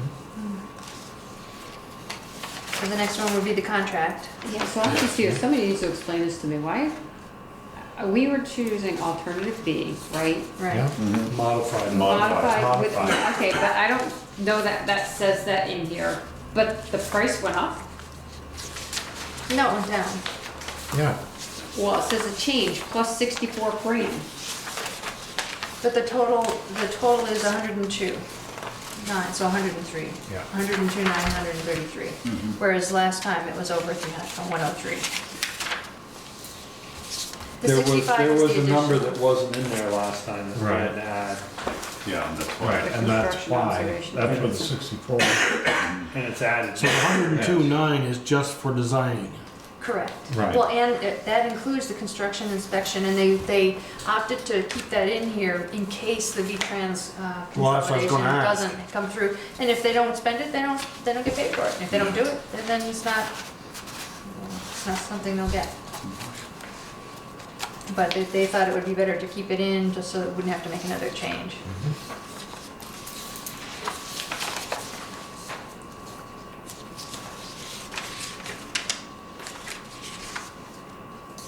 Can I ask a question? Have you guys sorted out paying, like how you were gonna pay for the Yeah, and we were balance? just gonna have them send the bill to you and have you find the money.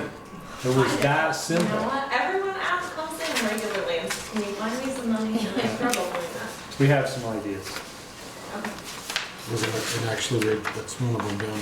Right, and that is related to this topic, not so much the contract, but the project, because last time we talked about using Stony Hill undesignated funds, which may have actually been designated at some point.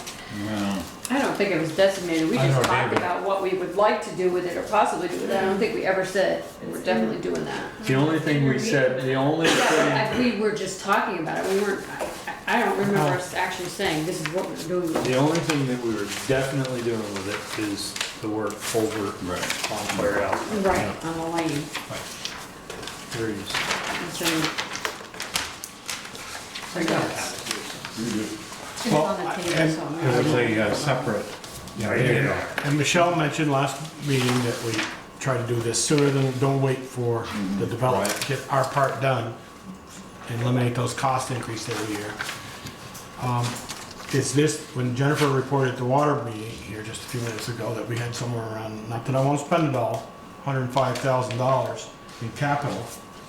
Could we use part of that to do the water line, to extend the water line? And she's shaking her head no at me. You might have to borrow from, because they're a district. Excuse me? They're their own district, so I would imagine you'd have to ask to borrow that money from the water department. The water line's already extended, right? Yeah, what? I The guess- water I line's guess I'm not only to following. the fire hydrant, right? Or is it all the way to the property line? What's that? The water line on Firehouse Drive. It goes down to Stony Hill. Oh, No. Yeah, Yeah. Okay. And it goes to Sorry, Woodlands. yeah. Yeah. Okay, goes all so the way that Oh, okay. part is done. yeah. I didn't follow what you were I know it's down over the hill. Using money. Didn't Woodlands is all set. Okay. That was with you. I'm so sorry, I didn't. Sorry, Jennifer, no, never mind. Well, on that Disregard. subject though, I did have a conversation with Kevin Harper and with Alan Heinziger, and he is going to update those cost projections for that infrastructure cost. And what Kevin and I would both recommend is that we get that updated figure, evaluate it, and decide whether to just cut a check for that amount and hand it over to Stony Hill and say, we're done. So now you take this money and you fold that infrastructure construction in with your project when you're ready to do it. To our standards? This is our obligation. Oh, yeah. But With some language that it, I mean, we'd have to come God up with forbid, some something agreement to doesn't, make sure something that happens and it doesn't come to happen. fruition. he seemed to agree and be comfortable with the idea that if we agree on the number, okay, cut the check and we're done. That's it. That's our obligation, and then just move on. But our obligation is also to make sure it gets done right. Well, yeah, we And it would, gets done. yeah. To, But- right to specs. That would be part, I mean, just like when Alan's- somebody puts in a Yeah, audit, it okay. has Right, to exactly. meet town standards. I'm bringing it up because we're not really done. Well, I Yeah. mean, I think the question would be is, do we have some kind of written agreement with Kevin Yeah. that says, we paid you this, I'm sure we and can this do is that. now, your responsibility to do blah, blah, blah, blah, blah, Mhm. whatever it is. He would have to Up agree that we've met our obligation, Right. and that, and having done that, and this is the last thing on our agreement for him to pay the balance of that purchase price. Mhm. This is the last thing. Okay. We've flipped all the other tall buildings. We to kind of him. moved off that, but we're still to But that. it's still related to the project. Right, it's still the project of this amount of money. So this fee, if they come and we want to roll this into the state 2020s thing, we still have to pay the design of the sidewalks. Absolutely, this is it's still So- our project. It's Still our only the construction that we're talking about. Okay, rolling it in. 26,000, Okay, that would not be, if this was Right. combined with the state, 26,000 would Correct. come out of this. Correct. okay. Among other things, the construction budget. Right. Yeah. So what's your pleasure, people? You want to do this, we don't have any other executive, or do we? You said in here in your I don't notes think we there's could. any reason to do this as an executive. No, I don't think so, but I just, No. okay. Well, there are other things, but not this. This doesn't have to be one. Well, if we're going to discuss contracts, we could, Could. No. so, sure. But you guys are happy with it? There isn't, I mean, Yeah. there really isn't All public anything. information. So, somebody We'd will already done this last time. Mm-hmm. yeah, Yeah. make a motion, somebody? So moved. Second, Motion is second to accept contract. the amendment agreement for professional engineering services with Du Bois and King. Amendment 1. Amendment 1. There'll be more. And with authorization think? for Jolie to sign. Okay. Got all that, Tasha? Joel or I don't know who the thing I don't is know, it made doesn't out say. of. Yeah, it just says by, so. Yeah. Okay. Had Valerie do that. Joel or Valerie? Yeah, great. What's That that? you got second that. Read that back to us, Tasha. Please, please. Just read that back. What? Can you read that back to us, Yeah.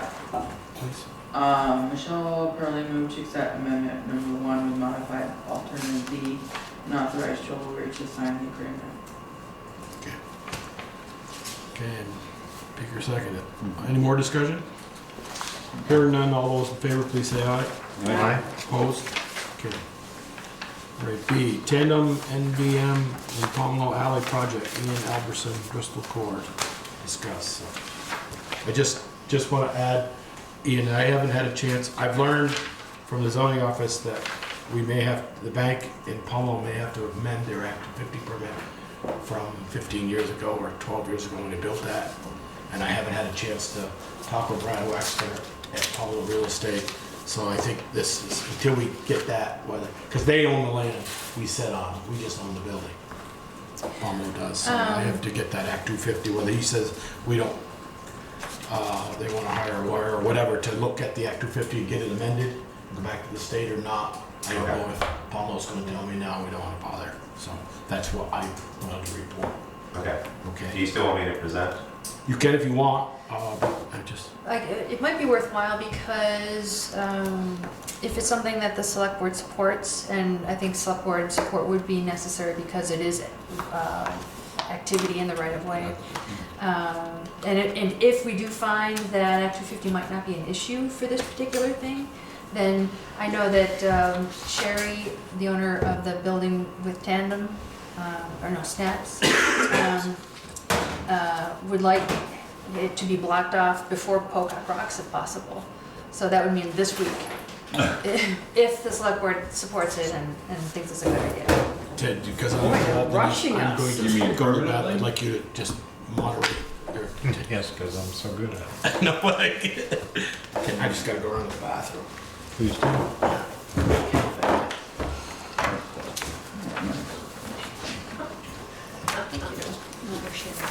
No, we're sharing. Call her.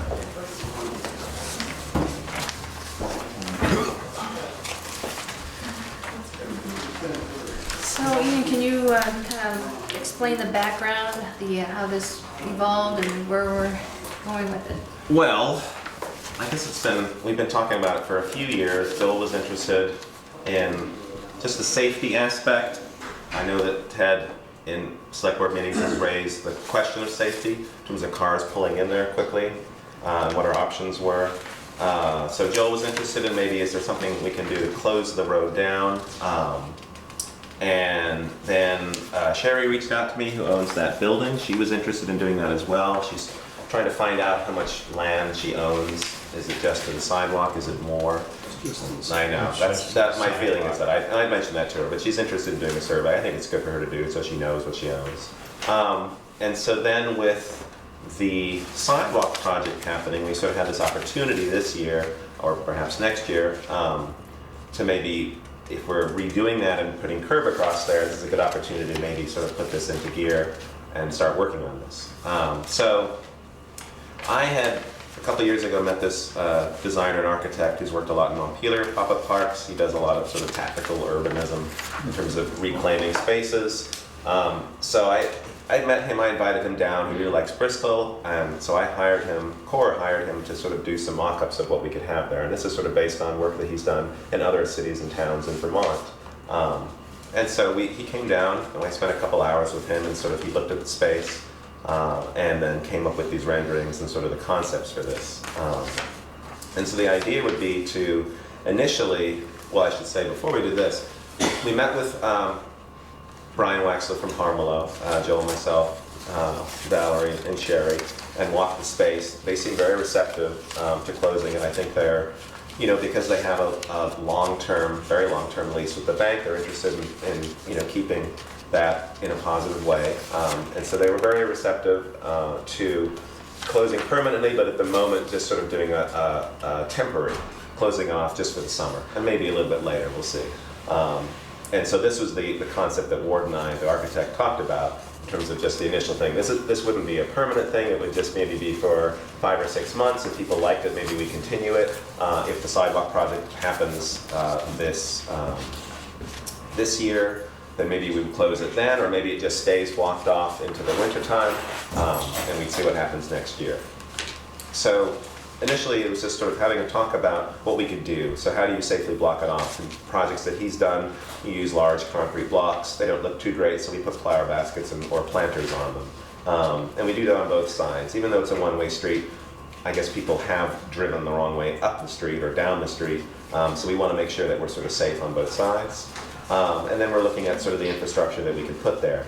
So it's just very simple. We want to do it mainly so employees at the bank have a space to eat. That was one of the things that Joel mentioned to me about 1.5 years ago.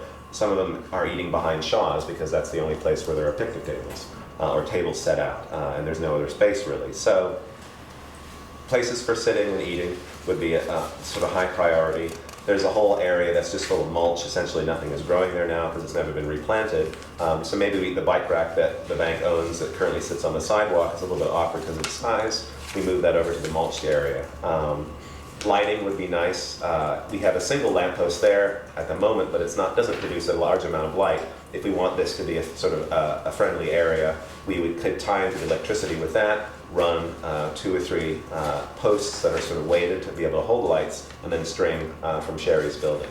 And that would be maybe on a timed or dawn to dusk kind of timer system, so it provides safety, public safety, and also makes it look more inviting. There's also the ability with space to be able to put a food truck in there, something that Ward has done on his other projects, just in like Montpelier or places like that. And you could drive them from the back, still get in between the planter boxes, be able to park a truck there if you needed to. And adding some fun in terms of the kids area, you could do games. He's a big fan of like checkers or chess, so sort of large scale. But we could do any number of things.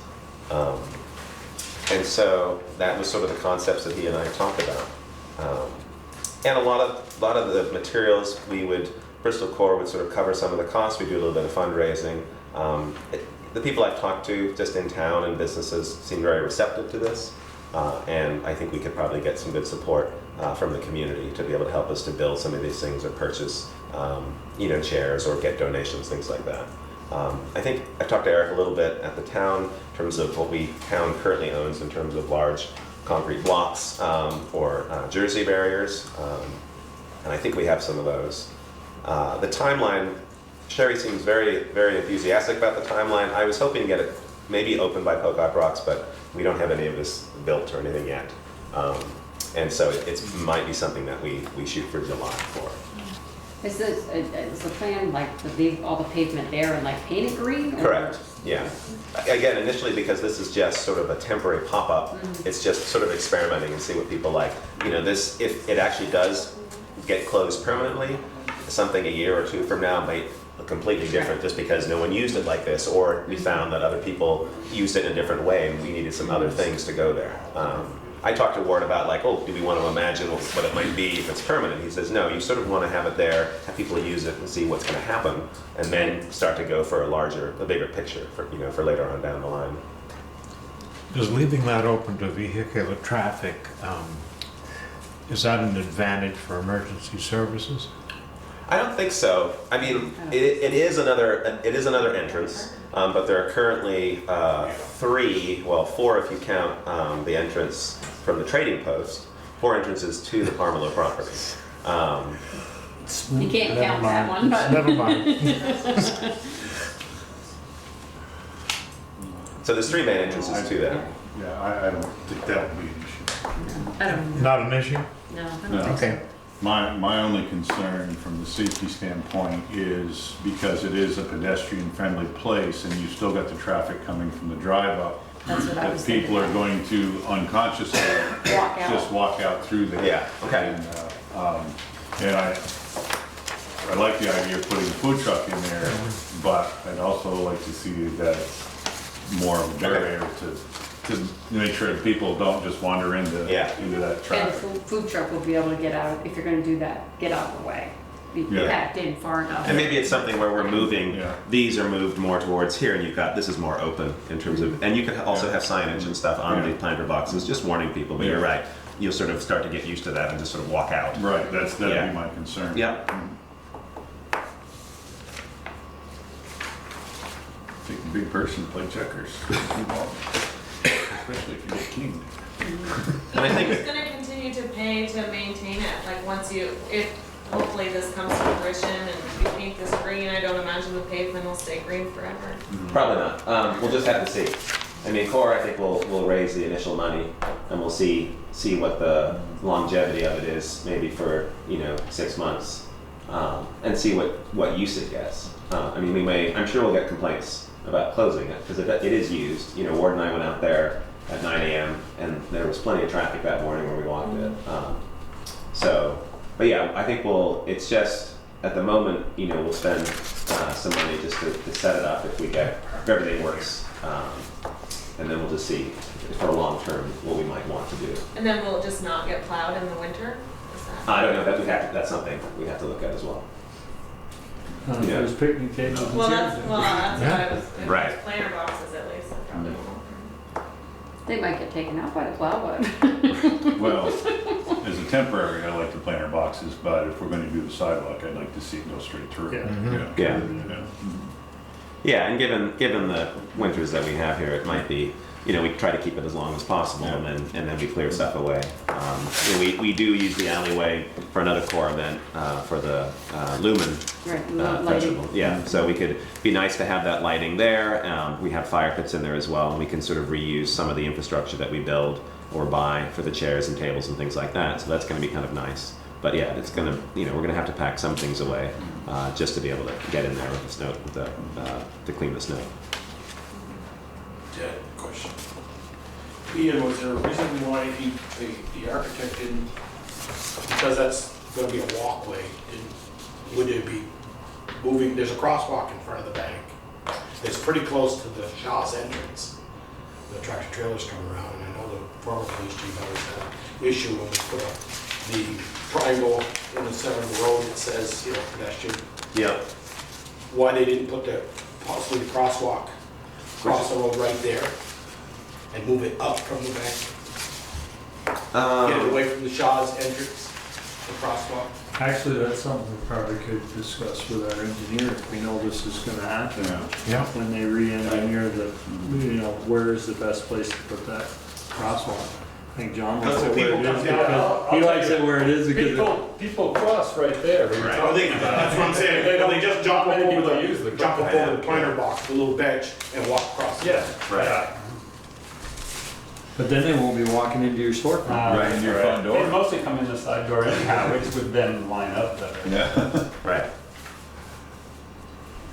But that's something, you know, if we think this is gonna happen, that's something that we can have incorporated into The plan. the plan as to where is the best place for that crosswalk.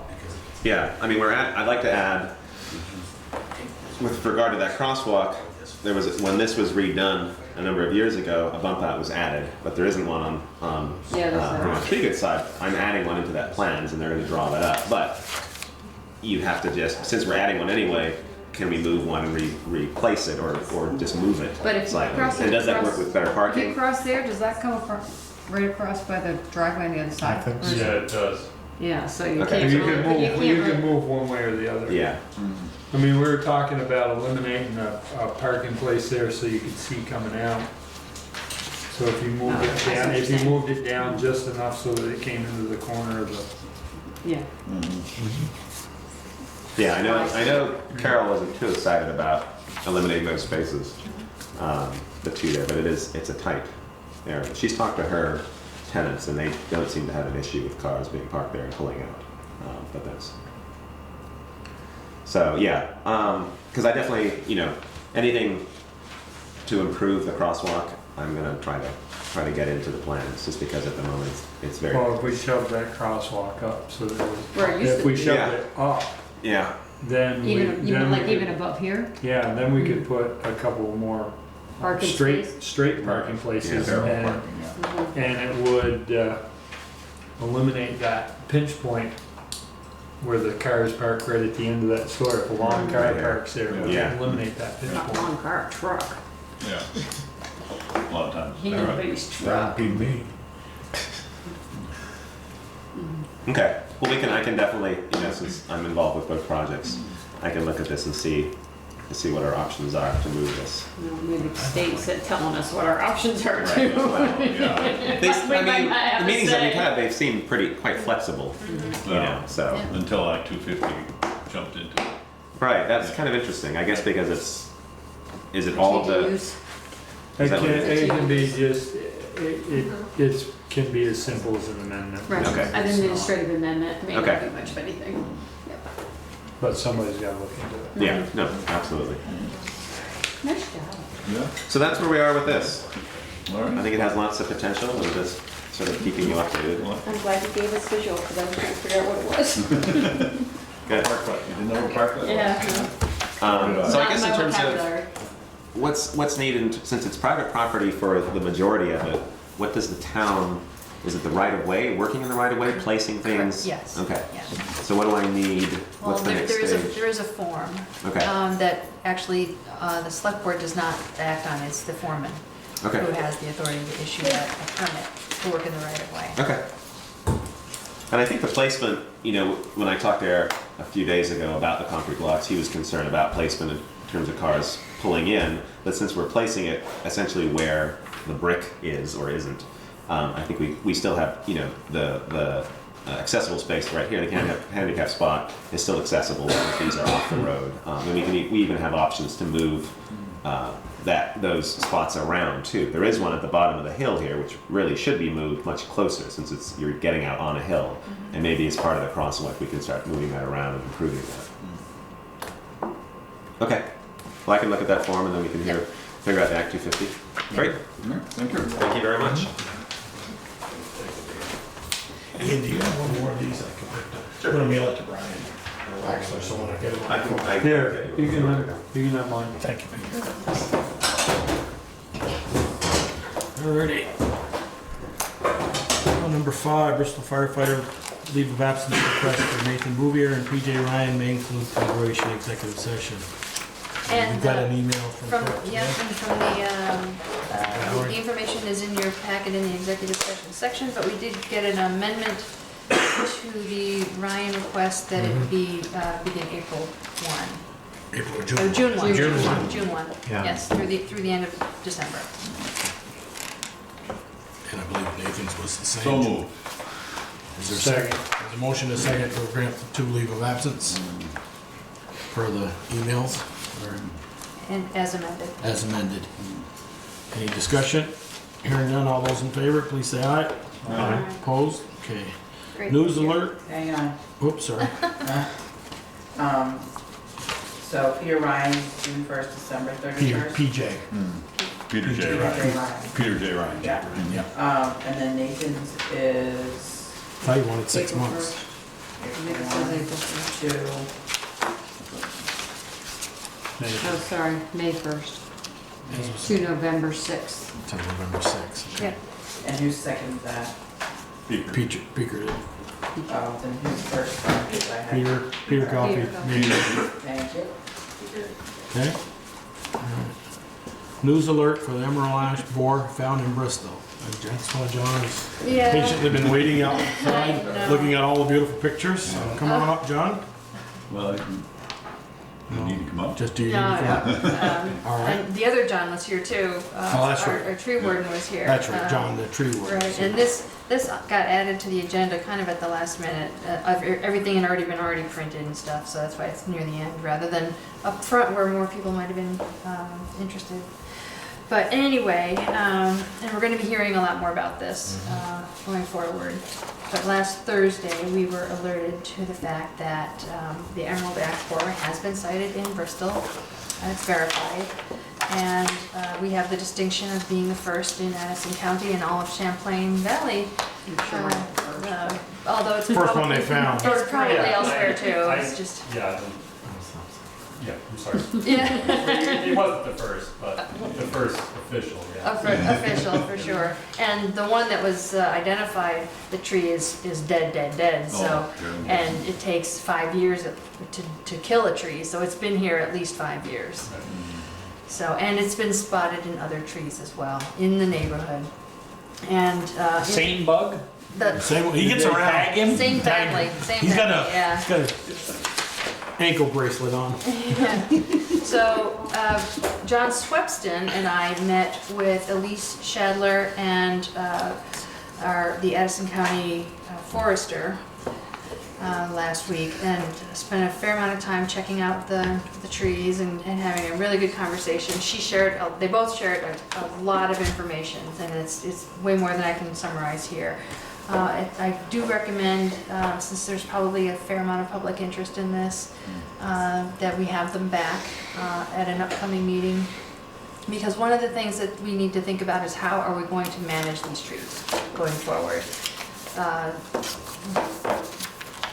What are the considerations in terms of removal, trying to protect them, but by inoculating them with a pesticide? It might not be the right terminology, but it's not a spray. It's something that is inoculated intravenously, so to speak, like an IV, and it goes up through the system, and it needs to be applied every 2 years if you're gonna, for the life of the tree, to protect it. So there might be some trees that the town is motivated to try to protect in that way, and other trees the town may feel it's more important to remove and replace with other species. Coming up with a plan, how to identify that.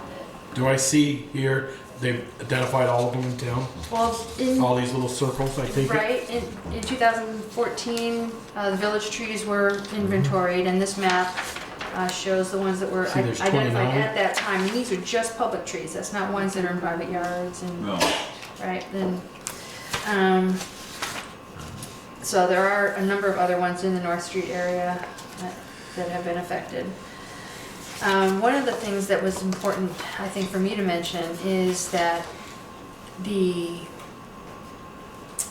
effect that the borer has on the tree as it kills it is that it desiccates the wood. It changes the nature of the wood. So it's very dangerous. And you can't take it down the same way that you do with other trees ordinarily, because the wood is brittle, and the limbs are fragile, so they'll break off easily, and when they hit the ground, they shatter. So it's a bigger mess, so you have to anticipate more of a cleanup mess, but also you can't climb it to cut it, because the limb could just snap right off and down you go. So she emphasized that it's a dangerous tree to cut, and for folks to take extra precautions. And that taking it down with a lift or something is probably the best way to do it if it's possible. Which means for the town and for others, that could be, as you add up the trees, that could be a fair expense. So from the town's perspective, we need to think about how do we as a community want to plan for going forward. We need to also try to minimize the movement of the wood material out of town. And how do we do that? And how do we communicate that to people? And how do we manage it on our own? Wood chip and burning are the preferred or optimum ways to manage the pest in the trees, because the wood chipping obviously messes it up, and burning does too. But using it for firewood, though, that is sold to other people is dangerous, because it could leave the area that way. And there hasn't been, I guess they did reach out last week to a number of the forest products folks in and around Bristol directly. But we also talked about some sort of written communication to send out to folks about what to watch out for with product coming in and product going out, and how to manage the pests so that it can remain isolated if possible. What else? I guess, I mean, as I say, there's there's 29. I counted more than 29, But that's only Yeah. public. That's only public, I agree. Actually, I had 44 identified in the village. That's just in the village? Just in the village, right. Just in the right of way. Right. In the parks. Right. Town road, right. Correct. And one of the things that Elise said was, in her experience, and she seemed very knowledgeable, this was her first urban tree sighting, that all the rest had been in woodland settings, all around Vermont, wherever they'd been sighted before. So for her, that was especially noteworthy. 30, I'm sorry. And that the infestation begins in the canopy, and it takes about 5 years to kill the tree. The first 2 years, the initial infestation, you can see it. But the 4th and 5th year, it happens very quickly. So, let's see. Homeowners are going to need to decide for themselves how they want to manage their beloved ash trees, whether they want to go through the expense of inoculation or the expense of removal. So. Well, it'll come down eventually. Right here, it'll rot, then the wind will blow it over. So, on your roof. Onto your roof or something else, correct, Ed? So if you cut it down, I'd be concerned about using it as firewood, even if it stayed in the village, Right. because these bugs are still in it. Right. Yeah, Right. I mean, I would think we'd want to try and destroy them Sure. as quickly as possible. Right. And a Get 'em community on. bonfire. Mix it in Could with you chip 'em? lumen. If they chip it, Yeah. the bugs are still, I mean, I'm thinking some of those big chippers. Yeah, but some of them will still survive. Yeah. Well, if they're here, I guess. Yeah. Yeah, I think it's ash trees are done. Yeah. Unless you want to go through the expense, and I don't know what the expense is of keeping in some individual trees. Right. But even if you wiped out every bug in Bristol, they'll get here again. Right. You know, Vermont has been this isolated pocket that's somehow managed to hold off. But That's no longer isolated. yeah, we're not. So this inoculation, if you first see them there, will it work, or do you have to do it with a tree before they get into the tree? I think, That's what I was, yeah, I don't know the answer to that. Yeah. And it has to be applied by a pesticide certified arborist, which are not very common. John Swepston is in the process of becoming certified. And I think there is a certified applicator in Middlebury who manages their tree stock. This isn't something insurance will cover on the right-of-way trees? Highly unlikely, but it's a good question. Good question to ask. Peter, Sure. could maybe the board ask you to, or I can ask for the board, on your walks, maybe you could identify all these on this list Well, and say, okay, we got 4 that need to come out. They're all completely dead and their limbs are falling, and then some, you can see the top is beginning, kind of like your sidewalk schedule. I have- And I say to have no Eric, expertise as to what to look for. Well, I The think- original one on North Street, I did notice before it was Oh, yeah. that it was dead. Right. And that the woodpeckers had made. I'll look at those 2, I'll look at them all, but I just, if you say, yeah, there's some dead, now the first 4 feet of the top is dead. John Swepston is motivated to, Okay, to do be that. active Okay. in this, and I think that's Gotta why, give the that's highway why he wanted department to a be list here. of saying, Yeah, But I did notice that one of the large red-headed woodpeckers was doing one off the right of way up on Mount Street near where we replaced that hydrant one day. I just heard it in there pounding away, and so I'm guessing that may be the situation, may not. But, yeah, so we have to think about the implication on our budgets, and also on our urban trees, because we know that people are very fond of Bristol's trees, and it can be a shock. So we need to- we could use a little money from the Johnson. We said that we were gonna replace trees with that. I'm not saying Good we, point. some of these may not wanna be replaced because they're in the right of way of the power lines above. So those are, but that's a good suggestion. Yeah, so we can look forward to John being more involved in this, and I think it'd be helpful to have the other folks that we met with last week here, just even for a short visit, just to be able to share more information about it. okay. Do you have any more information on Bill Sayers' comments about, I don't. the half-inch removal from the cambium layer and the rest of that business? Maybe John knows about that.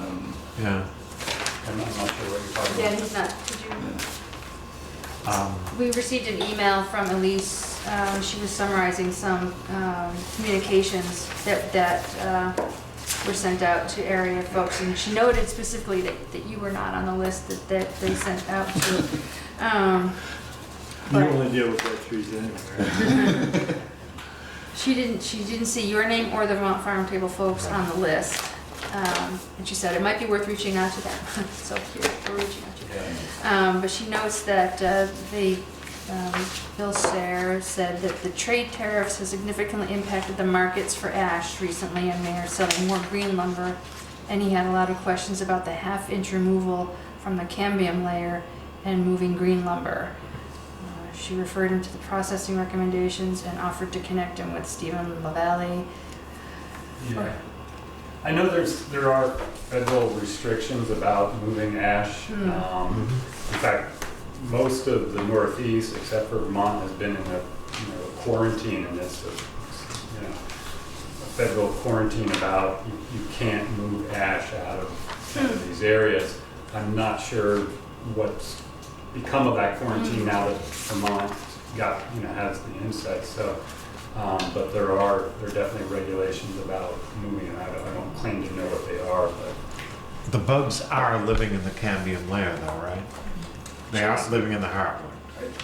Just under the bar. It's cambium layer. That's where all the goodies are. Yeah, right. It's where Yeah. the wood is damp and where the food is, and right. I was just wondering what do they turn these logs, turn a half an inch off them, and then they can take them out of state? Maybe. I don't know if, if that's cost effective. Yeah, and, I don't you know. I have noticed that this year, every time a log truck goes by, I'm always like, I've seen there's a lot of ashes being harvested. Yeah. And Yeah. rightly so, people are like, hey, Get rid of it. right. Which, if I were to, my 2 cents on all this is, one, I think unless you choose to save some handful of trees, the ash are doomed. And, it's... Whether we take them now or I 5 would years take, from now. no, take them down now, because if you take them down now, they have some value. If you wait till it's infested, the value of it is dropped drastically. Right. So if you take them down now, yes, there's an expense, but there's a value, and I'm not saying, that's gonna offset somewhat the cost of taking them down. Depending on how big a tree it is, a nice big ash tree is worth quite a bit, but if you wait till it's infested, then, you've lost that opportunity, right? I'm a tree hugger at heart, but the reality is they're done. Okay.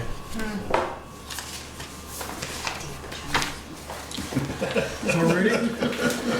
Keep it on the front burner, I guess. Yeah. It's gonna keep itself there. It's gonna keep itself there.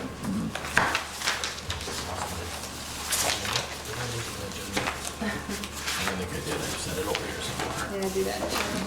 Agenda. Let me just peek on yours. So we are at the minutes. Approval, that's what I was looking for. Approval of, Thank you. see you, John. Bye, Thank you John. for coming.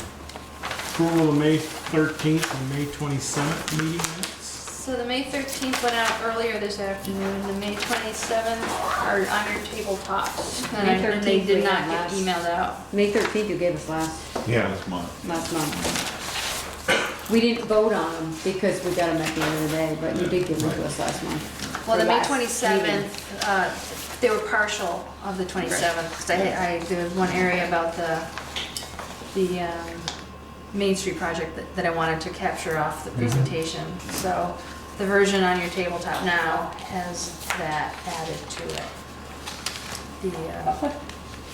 What are your minor changes for May 13th to Val? Okay, I got them mixed up. The 27th, right. And so the May 13th was the presentation. Yes. That was Yeah. partially handed out last time.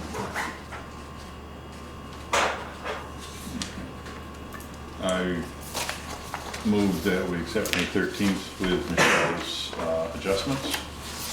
Second. Motion is second. Any, except May 13th with Michelle's adjustments. Any more comments? Hearing none, all those in favor, please say aye for May 13th. Aye. Aye. Okay, May 27th. I only had one change and it just happened to be a space, so. Yeah. And I'll move to approve the May 27th minutes. Okay, there's a motion and a second to approve the May 27th meeting minutes. Any other changes? Hearing none, all those in favor, please say aye. Aye. Opposed? Who seconded? Peeker did. Peeker. Thank you. Okay. Let's sign the pay orders. So select board concerns. Any liquor license? No, I need the amount of. Okay. Sure you do, it's held up at me. Okay, well, don't touch it. It's this one you want, right? $174,649.91.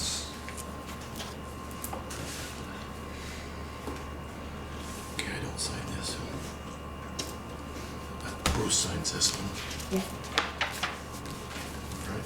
Is that the only one in this And packet? then this, did you sign? Oh, this whole select board needs to sign the, Letter of intent for the bike or the municipal road from right. Madison County.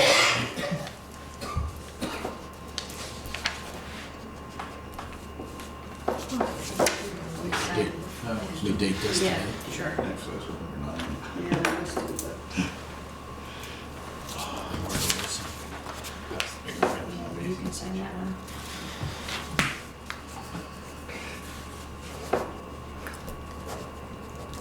And then the select board needs to sign that one too. This one here, Solomon Powers. Not you. Make sure you put it. And this one here. Yep. Super, thank you. Let me slide that. Slide them on here. Let me put these in here. Don't sign the, you guys can. Yeah, that one. Hope not. Good. Okay. You guys gotta sign those. Just don't sign the coin drop one, that's for Bruce to sign. So there's a motion. This is the one that needs to be signed by all of us. Yeah. right? What are Peter. select board concerns? Yeah, select board. Peter, we'll start with you. I'm good. Michelle? I'm good. Peter? Good. I had only did one some test. stuff. Huh?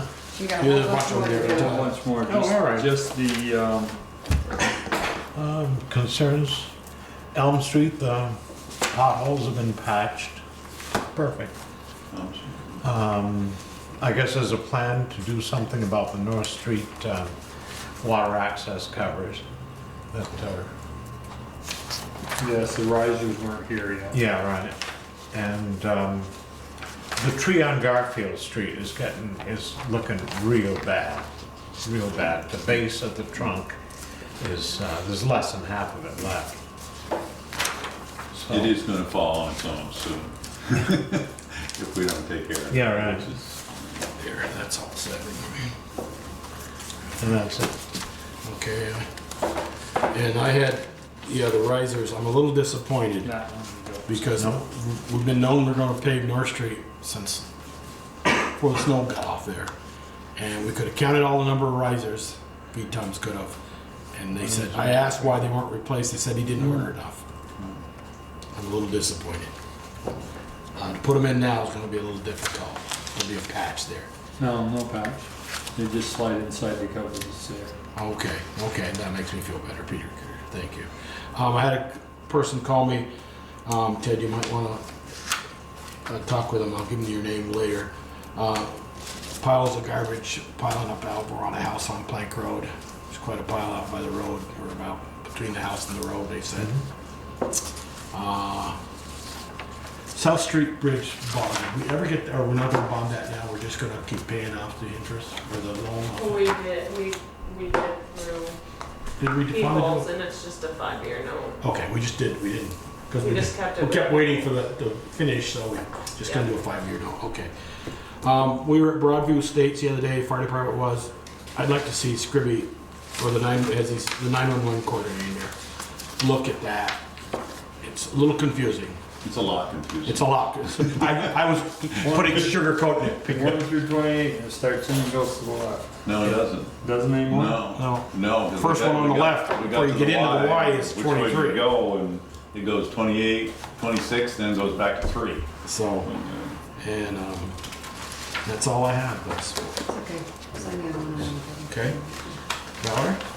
The only thing I want to note is that the trees on Maple Street have been planted, and they look Oh. lovely.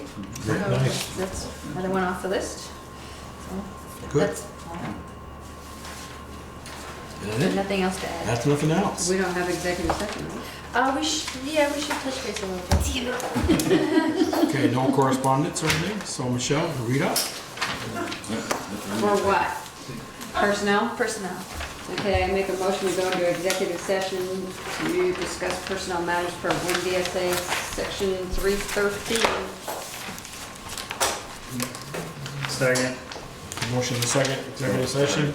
All in favor? Opposed? We are in.